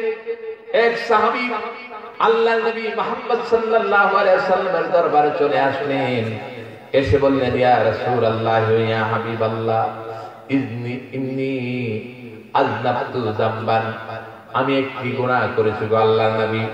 ফাআকিম ফিয়া বিকিতাবিল্লাহ, জোরে বলেন সুবহানাল্লাহ। আপনাদের কষ্ট হচ্ছে? সাহাবীরা যখন কোনো কিছু ভুল হয়ে যেত মানুষ হিসেবে, তখন সাথে সাথে নবীজির কাছে আসতো। কার কাছে? কথা বলে না, কার কাছে? নবীজির কাছে আসতো। এক সাহাবী এমন ধরনের একটি অপরাধ, ওনার কাছে মনে হয়েছে একটি অপরাধ করেছে, সাথে সাথে সাহাবী নবী সাল্লাল্লাহু আলাইহি ওয়াসাল্লামের কাছে চলে আসলেন, এসে বললেন, ইয়া রাসূলুল্লাহ, আমি তো একটি অন্যায় করেছি, এখন আল্লাহর কিতাব অনুযায়ী আপনি ফয়সালা করুন, আমার বিচার করুন। নবীজি সাল্লাল্লাহু আলাইহি ওয়াসাল্লাম সাহাবীকে কোনো কিছু বললেন না। আবার সাহাবী দাঁড়িয়ে গেলেন, দাঁড়িয়ে বললেন, ইয়া রাসূলুল্লাহ, আমি একটি অপরাধ করেছি, আল্লাহর কিতাব অনুযায়ী ফয়সালা করুন। নবীজি সাল্লাল্লাহু আলাইহি ওয়াসাল্লাম তার এই কথা গ্রহণ করলেন না, বললেন না ঠিক আছে মাফ করে দিলাম বা কিছুই বললেন না। সাহাবী আবার বললেন, ইয়া রাসূলুল্লাহ ইয়া হাবিবাল্লাহ, নিজের মনে মনে দগ্ধ হচ্ছে। সাহাবী মনে মনে তিনি আল্লাহর কাছে মাফ চাইতেছেন, হায় রে, আমি যে অপরাধটা করেছি, এই অপরাধ দিয়ে যদি কবরে যাই তাহলে কি উপায় হবে? সেজন্য সাহাবী আবার বলছেন, ইয়া রাসূলুল্লাহ, ইন্নী আযনাবতু যামবান, আমি একটি অপরাধ করেছি। ফাকিম আলাইয়া বিকিতাবিল্লাহ, আল্লাহর কিতাব অনুযায়ী ফয়সালা করুন। নবী সাল্লাল্লাহু আলাইহি ওয়াসাল্লাম কোনো উত্তর দিলেন না। ওয়াকাত আনা ওয়াক্তুস সালাতে, নামাজের সময় হয়ে যায়। নবী সাল্লাল্লাহু আলাইহি ওয়াসাল্লাম আল্লাহু আকবার বলে নামাজের মধ্যে দাঁড়িয়ে যান। নামাজের মধ্যে দাঁড়িয়ে যাওয়ার পর নামাজ আদায় করলেন। সাহাবী পেছনে পেছনে নামাজ আদায় করলেন। এবার আল্লাহর নবী সাল্লাল্লাহু আলাইহি ওয়াসাল্লাম নামাজের পরে সাহাবীকে ডাকলেন, সাহাবী রে, এদিকে আয়। সাহাবী আবার দাঁড়ায় গেলেন, ইয়া রাসূলুল্লাহ, আল্লাহর কিতাব অনুযায়ী আমার বিচার করুন, আমি যে অপরাধ করেছি। আল্লাহর নবী বললেন, সাহাবী রে, তুমি কি নামাজ আদায় করেছো? আমার সাল্লাইতা, তুমি কি নামাজ আদায় করো নাই? সাহাবী বললেন, ইয়া রাসূলুল্লাহ, আপনার ইমামতিতে নামাজ আদায় করেছি।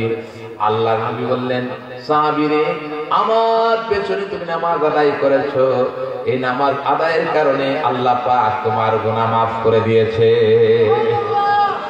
জোরে বলুন সুবহানাল্লাহ।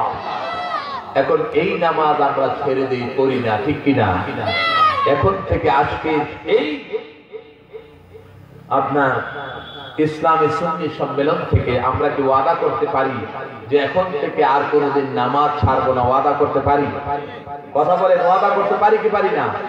দুই হাত তুলে দেখান কে কে পারি। এবার ওয়াদা করুন, আল্লাহ, সবাই বলুন আল্লাহ, এখন থেকে 5 ওয়াক্ত নামাজ পড়বো, এখন থেকে 5 ওয়াক্ত নামাজ পড়বো, আর কোনোদিন কাজা করব আল্লাহ কবুল করুন। জোরে বলুন আমিন। আমার বন্ধুগণ, দুইটার কথা বলছিলাম। একটা হচ্ছে আল্লাহ পাক আমাদেরকে নিয়ামত হিসেবে দান করেছেন নবী মুহাম্মদুর রাসূলুল্লাহ সাল্লাল্লাহু আলাইহি ওয়াসাল্লামকে। সেজন্য নবীজি সাল্লাল্লাহু আলাইহি ওয়াসাল্লামের কাছে নবীজির কথা মানতে হবে, নবীজিকে মুহাব্বত করতে হবে, তাজিম করতে হবে, ঠিক কিনা? আরো কথা বলেন, ঠিক কিনা? আমাদের দেশে এখন বিভিন্ন সমস্যা। একটা সমস্যা হচ্ছে এই, আমরা যদি তাজিম বা সম্মানের কথা বলি, এখন তাজিম করতে গেলেও এক শ্রেণীর লোক বলে যে তারা বড় বেশি বাড়াবাড়ি করে। আমরা নবী সাল্লাল্লাহু আলাইহি ওয়াসাল্লামকে দাঁড়াইয়া সালাম দেই কি দেই না? আরো জোরে কথা বলুন, দেই কি দেই না? আমরা নবী সাল্লাল্লাহু আলাইহি সাল্লামকে দাঁড়ায়া সালাম দেই, এরা বলে সালাম দেওয়াকে বিদআত। জোরে বলুন নাউযুবিল্লাহ। আর একটু জোরে বলেন না। আমি আপনাদেরকে বলি, আমরা যে আমাদের জাতীয় সঙ্গীত আমার সোনার বাংলা, এই জাতীয় সঙ্গীত যখন গাওয়া হয় তখন দাঁড়ায় কি দাঁড়ায় না? আরো জোরে বলুন, দাঁড়ায় কি দাঁড়ায় না? জাতীয় সঙ্গীত একটা অমুসলিম লিখেছে, একটা হিন্দু রবীন্দ্রনাথ ঠাকুর লিখেছে। তো এই গানটা আমাদের জাতীয় সঙ্গীত হিসেবে সরকার স্বীকৃতি দিয়েছে। এর সম্মানে দাঁড়াইতে পারো, না দাঁড়াইলে পড়ে মন্ত্রিত্বগিরি শেষ, এমপিগিরি শেষ, চেয়ারম্যানগিরি শেষ, তার সচিবগিরি শেষ, ঠিক কিনা? যদি কেউ জাতীয় সঙ্গীত কোন অনুষ্ঠানে যদি পরিবেশন করা হয় আর কেউ যদি না দাঁড়ায়, তাহলে রাষ্ট্রদ্রোহিতার মামলা হবে কি হবে না?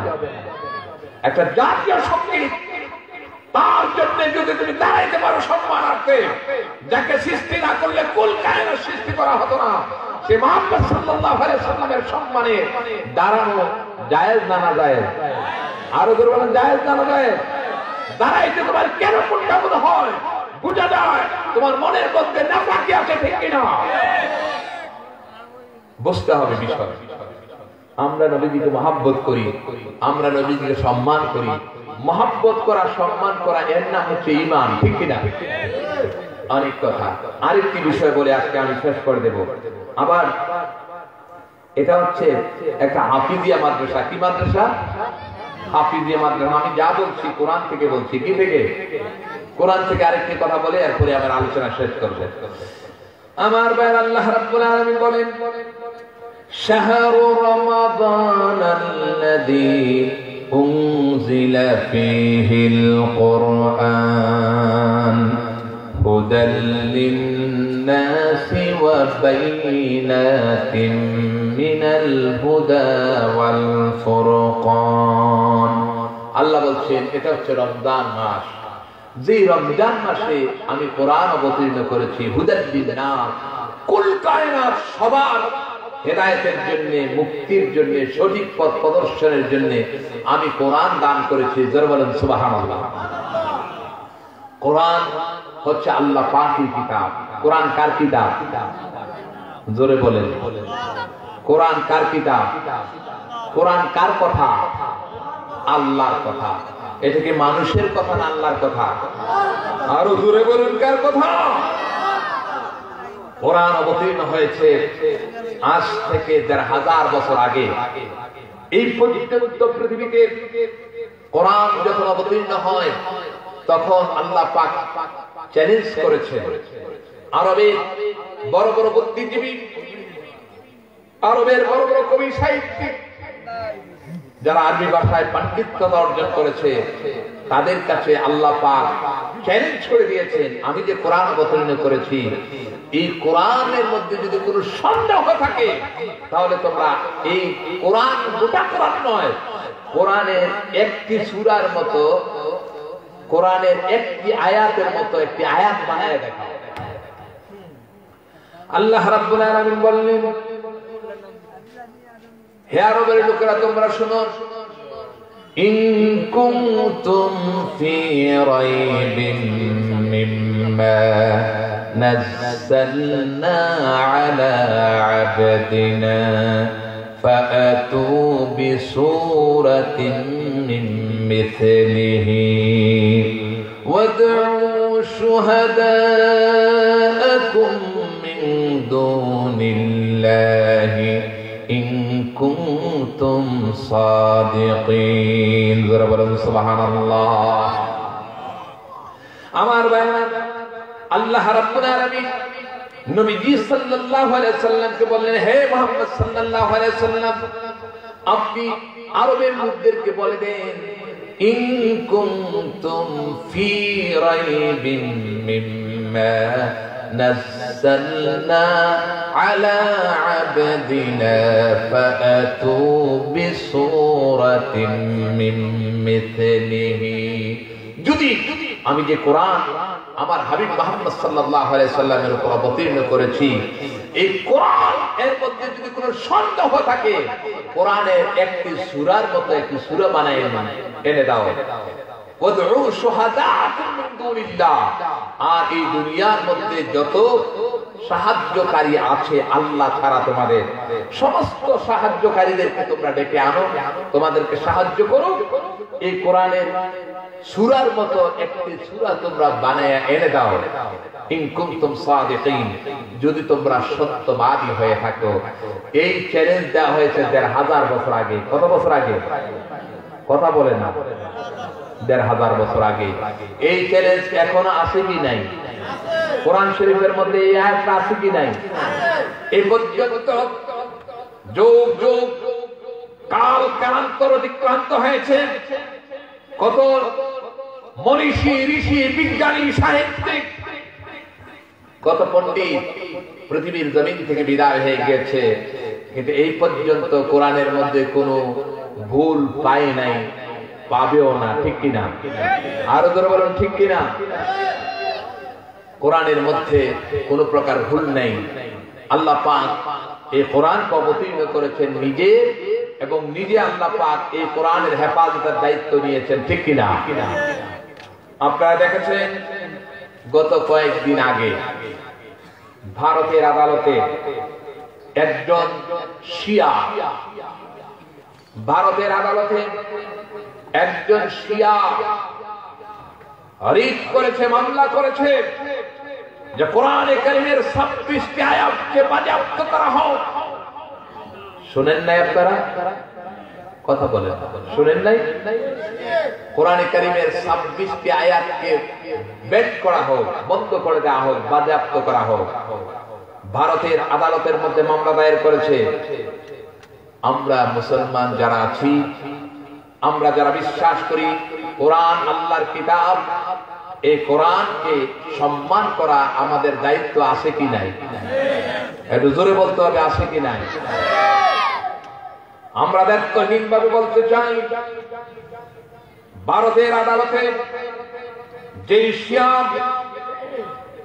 আল্লাহ পাকের এই কালাম, কালামের রব্বানি কোরআনে হাকিমের 26টি আয়াতকে বাতিল করার জন্য রিট করেছে, তাম পৃথিবীর 150 কোটি মুসলমান আমরা আমাদের ঈমান, আমরা আমাদের সম্মান, আমরা আমাদের রক্ত বিদ্যুৎকে দিয়ে হলেও, জীবন দিয়ে হলেও কোরআন এর প্রতি অবমাননাকর কোন মন্তব্য, কোরআনের একটি আয়াত পরিবর্তন করার ক্ষমতা এই পৃথিবীর কারণে আমরা করতে দেব না। ঠিক কিনা?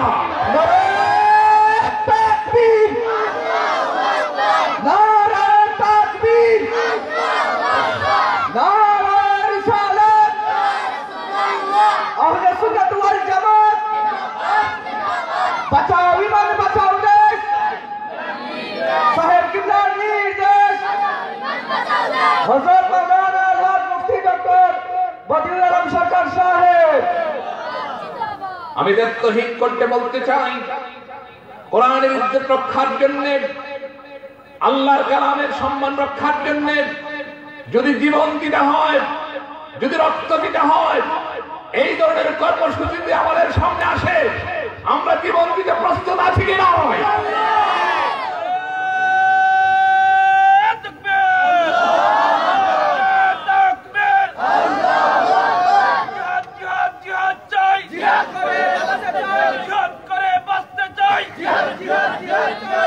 শুধু 26টি আয়াত নয়, একটি অক্ষর, একটি নকশা যদি কেউ পরিবর্তন করতে চায়, তার হাত ভেঙে দেওয়া হবে।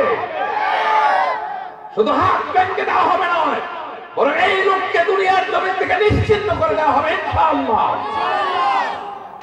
ভারত সরকার যদি তার বিরুদ্ধে ব্যবস্থা না নেয়, তাহলে জেনে রাখুন বিশ্ববাসী, 150 কোটি মুসলমান এই কুলাঙ্গারের বিচার করার জন্য দীপ্ত শপথ করবে। আমরা শপথ করছি কোরআনের ইজ্জত আমরা রক্ষা করবো ইনশাআল্লাহ।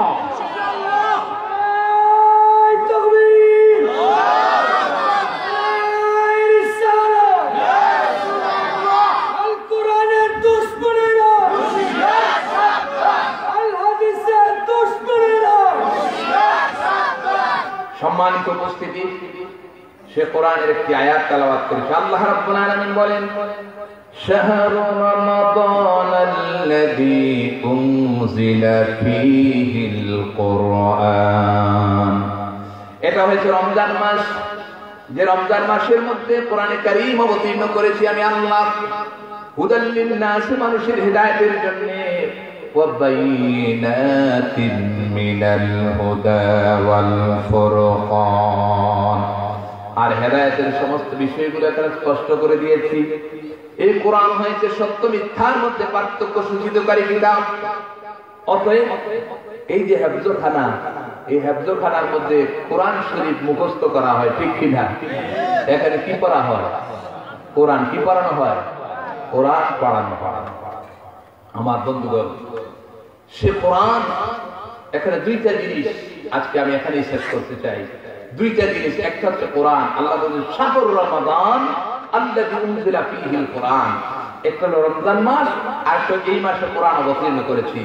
রমজান মাস আমাদের সামনে আসতেছে, ঠিক কিনা? এখন রমজান মাস আসতে পড়ে অনেকের পেটের মধ্যে গ্যাস্ট্রিক আলসার বেড়ে যায়, ঠিক না? বলে যে হুজুর, আমি তো রোজা রাখতে পারি না। কেন পারো না? যে আমার গ্যাস্ট্রিক, রোজা রাখলে পরে পেট ব্যথা হয়। মেডিকেল সায়েন্স বলছে কেউ যদি রোজা রাখে তাহলে কখনো তার গ্যাস্ট্রিক হবে না, আলসার হবে না, বরং গ্যাস্ট্রিক আলসার ভালো হবে। আমেরিকান অক্সফোর্ড ইউনিভার্সিটির প্রফেসর মোর পাল 3টি বিষয়ে নোবেল পেয়েছেন। কয়টা বিষয়ে? জোরে বলুন, কয়টা? 3টা বিষয়ে নোবেল পেয়েছেন। সেই মোর পাল, তিনি ছিলেন স্টমাক ইনফ্লামেশন। তিনি এই পেট ফুলা রোগ আছে না, এই পেট ফুলে যায় অনেকের পেটে। আমরা তো যদি চুলকানি হয় তাহলে এমনি চুলকাই। আর কেউ আছে দেখেন না কিছু পেট মোটাওয়ালা বড়ওয়ালা? তো উনি স্টমাক ইনফ্লামেশনে ভুগছিলেন। ওষুধ খেলে ভালো হতো, আবার ওষুধ বন্ধ করলে আগের মতো হয়ে যেত। তো তিনি কোরআন শরীফের এই সূরা বাকারা একটি আয়াত তেলাওয়াত করলেন। আল্লাহ রাব্বুল আলামিন বলেন, ওয়া আনতাসুমু খায়রুল লাকুম ইন কুনতুম তা'লামুন। জোরে বলেন সুবহানাল্লাহ। আল্লাহ পাক বলেছেন, তোমরা রোজা রাখো, এই রোজাটা তোমাদের জন্য কল্যাণকর, তোমরা যদি বুঝো। এই আয়াত যখন তিনি তেলাওয়াত করলেন, এই আয়াতের তাফসীরের মধ্যে ইমাম আহমদ বিন হাম্বল 40,000 হাদিস রয়েছে সেই কিতাবের মধ্যে, মুসনাদের মধ্যে। আহমদ বিন হাম্বল রাহমাতুল্লাহি আলাইহি হযরত আবু হুরায়রা রাদিয়াল্লাহু তাআলা আনহু থেকে একটি হাদিস নিয়ে এসেছেন। হাদিসটা হচ্ছে এই, সুমু তাসিহু, তোমরা রোজা রাখো আর সুস্থ হয়ে যাও। জোরে বললেন না সুবহানাল্লাহ? রোজা রাখো আর কি থাকো? সুস্থ থাকো। আমার ভাইরা, মোর পাল যখন কোরআন শরীফের আয়াত তেলাওয়াত করলেন, আর যখন তিনি এই হাদিসটা এই আয়াতের তাফসীরের মধ্যে দেখতে পেলেন, মোর পাল তখন করা শুরু করলেন, রোজা রাখা শুরু করলেন। আর ইসলামের রোজা কয়দিন? 1 মাস। কয়দিন? 1 মাস। 30 দিন বা 29 দিন, 1 মাস। তিনি একাধারে 1 মাস রোজা রাখলেন। 1 মাস রোজা রাখার পর দেখা যায় যে উনি সম্পূর্ণভাবে সুস্থ হয়ে যান। মোর পার বললেন, মুসলমান এবং ইসলাম যে একটা কল্যাণকর ধর্ম, কোন বিধান যদি ইসলামের মধ্যে নাও থাকতো, একমাত্র যদি রোজাটা থাকতো, এই রোজাটাই ইসলাম যে একটি কল্যাণকর ধর্ম, মানুষের জন্য কল্যাণকর, এটাই যথেষ্ট। রোজা রাখাটা, রোজার বিধানটাই যথেষ্ট। জোরে বলেন সুবহানাল্লাহ। সেই রমজান মাস আমাদের সামনে আসতেছে, আমরা রোজা রাখবো, ঠিক কিনা? রোজা রাখবো। এর মাঝখানে রমজান এবং এখন এর মাঝখানে আরেকটি আছে, শবে বরাত। কি আছে? শবে বরাত। শবে বরাতের রাত্রে ওয়াজ নসিহত করা, ইবাদত বন্দি করা সম্পূর্ণ শিরক। কি করেন? কথা বলেন না, বিদআত। আমাদের দেশে আমি একটি কথা বলে থাকি যে হালাল জিনিস হারাম হয়ে যায় অপপ্রচারের কারণে, সুন্নাতটা বিদআত হয়ে যায় অপপ্রচারের কারণে। আমাদের দেশে আহলে হাদিস নামে একটি দল আছে, আর কিছু সংখ্যক আছে গোড়া আহলে হাদিস না, কিন্তু আহলে হাদিসের বাবা। এরা বলে যে শবে বরাত বলতে কিছু নেই, এবং এরা বলে যে শবে বরাতের রাত্রিতে ইবাদত বন্দি করা, জেগে জেগে আল্লাহর জিকির আজকার করা, এগুলো হচ্ছে বিদআত। জোরে বললেন না নাউযুবিল্লাহ। এখন আমি একটি হাদিস শোনাই, প্রায় 12টি হাদিস এসেছে এই প্রসঙ্গে। কয়টা? 12টি বা তার থেকে বেশি হাদিস আসছে।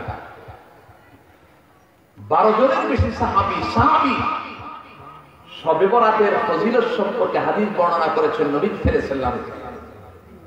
ইমাম তিরমিজি রাহমাতুল্লাহ আলাইহি 156 পৃষ্ঠার মধ্যে হাদিস নিয়ে এসেছেন।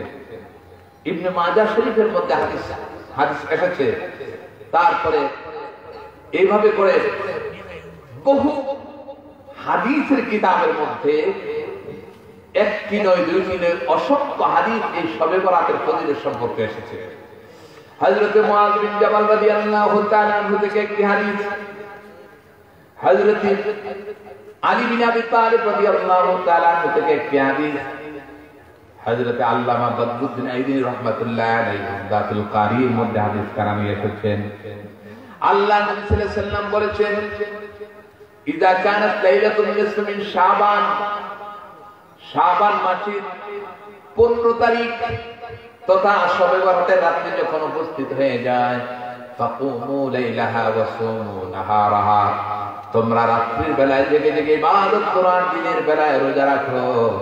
কেননা আল্লাহ রাব্বুল আলামিন এই রাত্রি যখন শুরু হয়ে যায়, সূর্য যখন পশ্চিম দিগন্তে অস্তমিত হয়ে যায়, অস্তমিত হয়ে যাওয়ার সাথে সাথে আল্লাহ পাক পৃথিবীর সবচেয়ে নিকটতম আকাশের মধ্যে আল্লাহ রাব্বুল আলামিন আগমন করেন, বান্দাকে বলতে থাকেন, আলা মিন মুস্তাগফিরিন ফাগফির লাহু, আলা মিন মুস্তারজিকিন ফারজুকহু, আলা মিন আমরাদিন মুতামাররিদিন মারিদিন ফাওয়াফিহি, আলা কাদা আলা কাদা, কামা ক্বালা আলাইহিস সালাতু ওয়াস সালাম।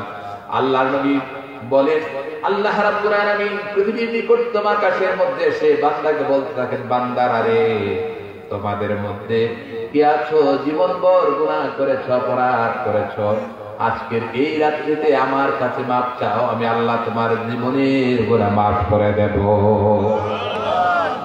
আলা মিন মুস্তারজিকিন ফারজুকুম, ও আমার বান্দারা তোমরা কে আছো রিজিক প্রার্থী, আমি তোমাদেরকে রিজিক দিয়ে দেব। তোমরা কে আছো সুস্থ, রোগে আক্রান্ত হয়ে পড়ে আছো, বিপদের মধ্যে পড়ে আছো, আমি আল্লাহর কাছে চাও, আমি আল্লাহ তোমাদের বিপদ থেকে উদ্ধার করে দেব। সহিহ হাদিস। আমার বন্ধুগণ, এতগুলো হাদিস থাকার পরেও নবী সাল্লাল্লাহু আলাইহি সাল্লামের আমল সমস্ত, নবী সাল্লাল্লাহু আলাইহি সাল্লাম নিজে আমল করেছেন, জোরে বলেন সুবহানাল্লাহ। নিজে আমল করেছেন, কবর জিয়ারত করেছেন, রাত্রিতে জেগে ইবাদত করেছেন। সহিহ হাদিস দ্বারা সমস্ত বড়, যেই সমস্ত লোকের আমলে শবে বরাতের রাত্রিতে জাগা, দিনের বেলায় রোজা রাখা বিদআত, এরা কি নবী সাল্লাল্লাহু আলাইহি সাল্লামের উম্মত হওয়ার পর, হাদিস থাকার পর এরা কি আদব করলো না বেয়াদবি করলো? আরো জোরে বলেন, বেয়াদবি করলো কি করলো না? শুধু কি বেয়াদবি করলো? এতগুলো হাদিস তো স্বীকার করলো, এতগুলো হাদিস তো স্বীকার করলো। লক্ষ লক্ষ এই বাংলাদেশে কোটি কোটি ধর্মপ্রাণ মুসলমান শবে বরাতকে পালন করে আসছে, ইয়াং জেনারেশন পালন করে আসছে। তাদের ফতোয়ার কারণে অনেকে আমল বন্ধ করে দিয়েছে। এরা এই ওয়াজ মাহফিল করে, কি করে? ওয়াজ মাহফিল করে। ওয়াজ মাহফিল যে করে, ওয়াজ মাহফিল কি যায়? এটা তো একটা নির্দিষ্ট রাত্রে হয় কি হয় না? ওয়াজ মাহফিল করো রাত্রে বৈশা বৈশা, একটা রাত্রে তো করতেছ, এটা যদি সওয়াবের কাজ হয়, শবে বরাতের রাত্রে যে আমল করে জেগে জেগে ইবাদত করলে এটা নাজায়েজ হবে কেন? আর যেখানে হাদিসগুলো সহিহ হাদিসগুলো আছে, অতএব এই সমস্ত লোকেরা আমাদেরকে বেদাতি বলে, আমরা বেদাতি নই, তোমরা হয়েছে মহা বেদাতি, ঠিক কিনা? এই সমস্ত বেদাতিদের ফতোয়া বাংলাদেশের মধ্যে বন্ধ করতে হবে। ঈদে মিলাদুন-নবী সাল্লাল্লাহু আলাইহি ওয়াসাল্লামকে এতদিন পর্যন্ত তারা নাজায়েজ বলে এসেছে। বাংলাদেশ সরকারকে আমরা ধন্যবাদ জানাই। ঈদে মিলাদুন-নবী সরকারিভাবে ইতিমধ্যে তো পালন হয়েছে, এখন আইন করে ঈদে মিলাদুন-নবী পালন করা জায়েজ করে দিয়েছে। আমরা বলি জায়েজ করে দেয় নাই, বরং আল্লাহর সুন্নাত, আল্লাহ পাক পালন করেছেন, সমস্ত নবীরা পালন করেছেন, সাহাবীরা পালন করেছেন, যুগে যুগে পালন করেছে, কিয়ামত পর্যন্ত পালন হবে, ঠিক কিনা? আমার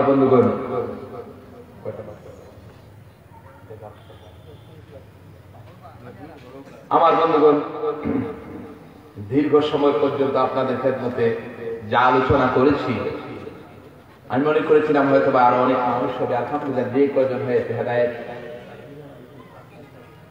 যে কয়জন হয়েছে আলহামদুলিল্লাহ আপনাদেরকে আন্তরিকভাবে মোবারকবাদ জানাই।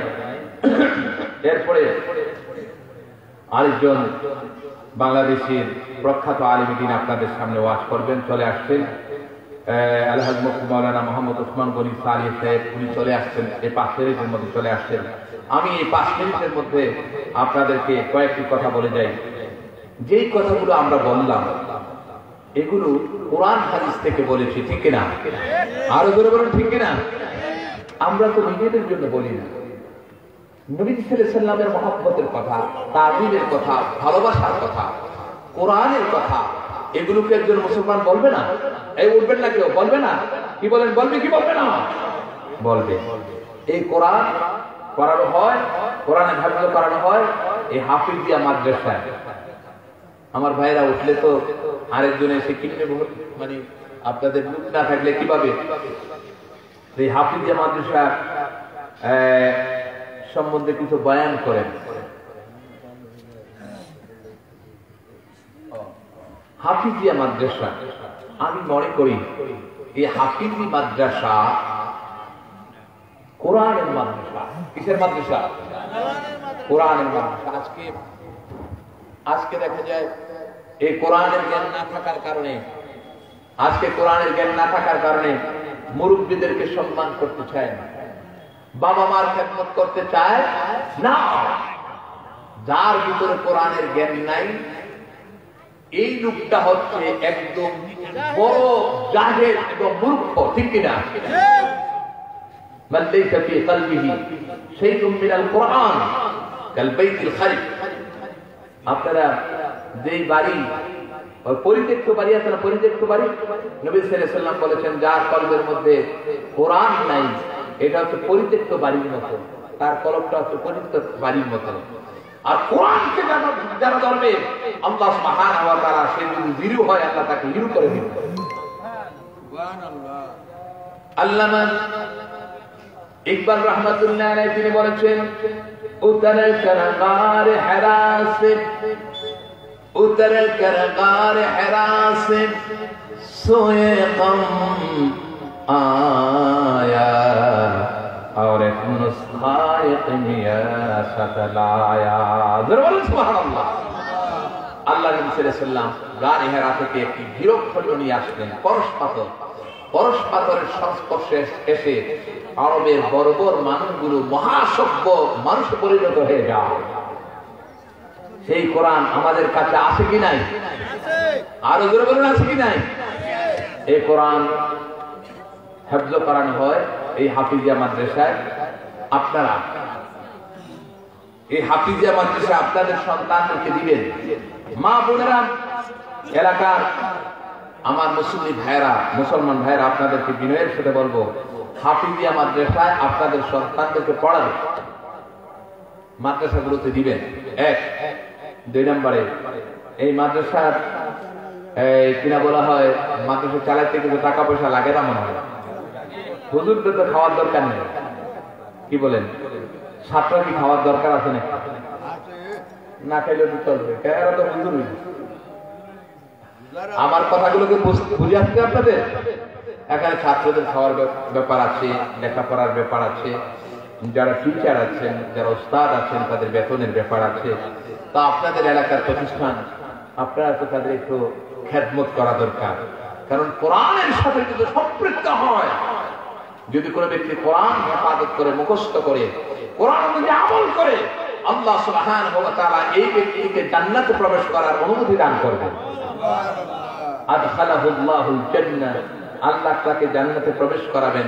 ওয়াশাফাহু আশারাতান মিন আহলি বাইতিহি, তার পরিবারের 10 জন সদস্যদেরকে সুপারিশ করার তাকে অনুমতি দেওয়া হবে, যাদের জন্য জাহান্নাম ওয়াজিব হয়ে গিয়েছিল এমন 10 ব্যক্তিকে সুপারিশ করে এই কোরআনে হাফেজ আল্লাহর জান্নাতে পৌঁছায় দেবে। আমরা এমন হাফেজ আলেম চাই কি চাই না? আরো জোরে বলুন, চাই কি চাই না? কে কে চাই একটু হাত করে দেখা। নারে তাকবীর, আরো জোরে সরে নারে তাকবীর, নারে রিসালাত। আল্লাহ পাক যেন কবুল করেন। তো যে কথাটা বলছিলাম, আমি তো আসলে কালেকশন করি না, কালেকশনের বক্তব্য আলাদা। তো মুরব্বীরা একটু অনুরোধ করেছেন ভদ্রতা রক্ষার জন্য, তো এই অনুরোধটা রক্ষা করা দরকার। আমি সেই আজকে 350 কিলোমিটার দূর থেকে, প্রায় 300-350 কিলোমিটার দূর থেকে আপনাদের এখানে এসেছি। গতকাল আগের দিন ছিল শেরপুর।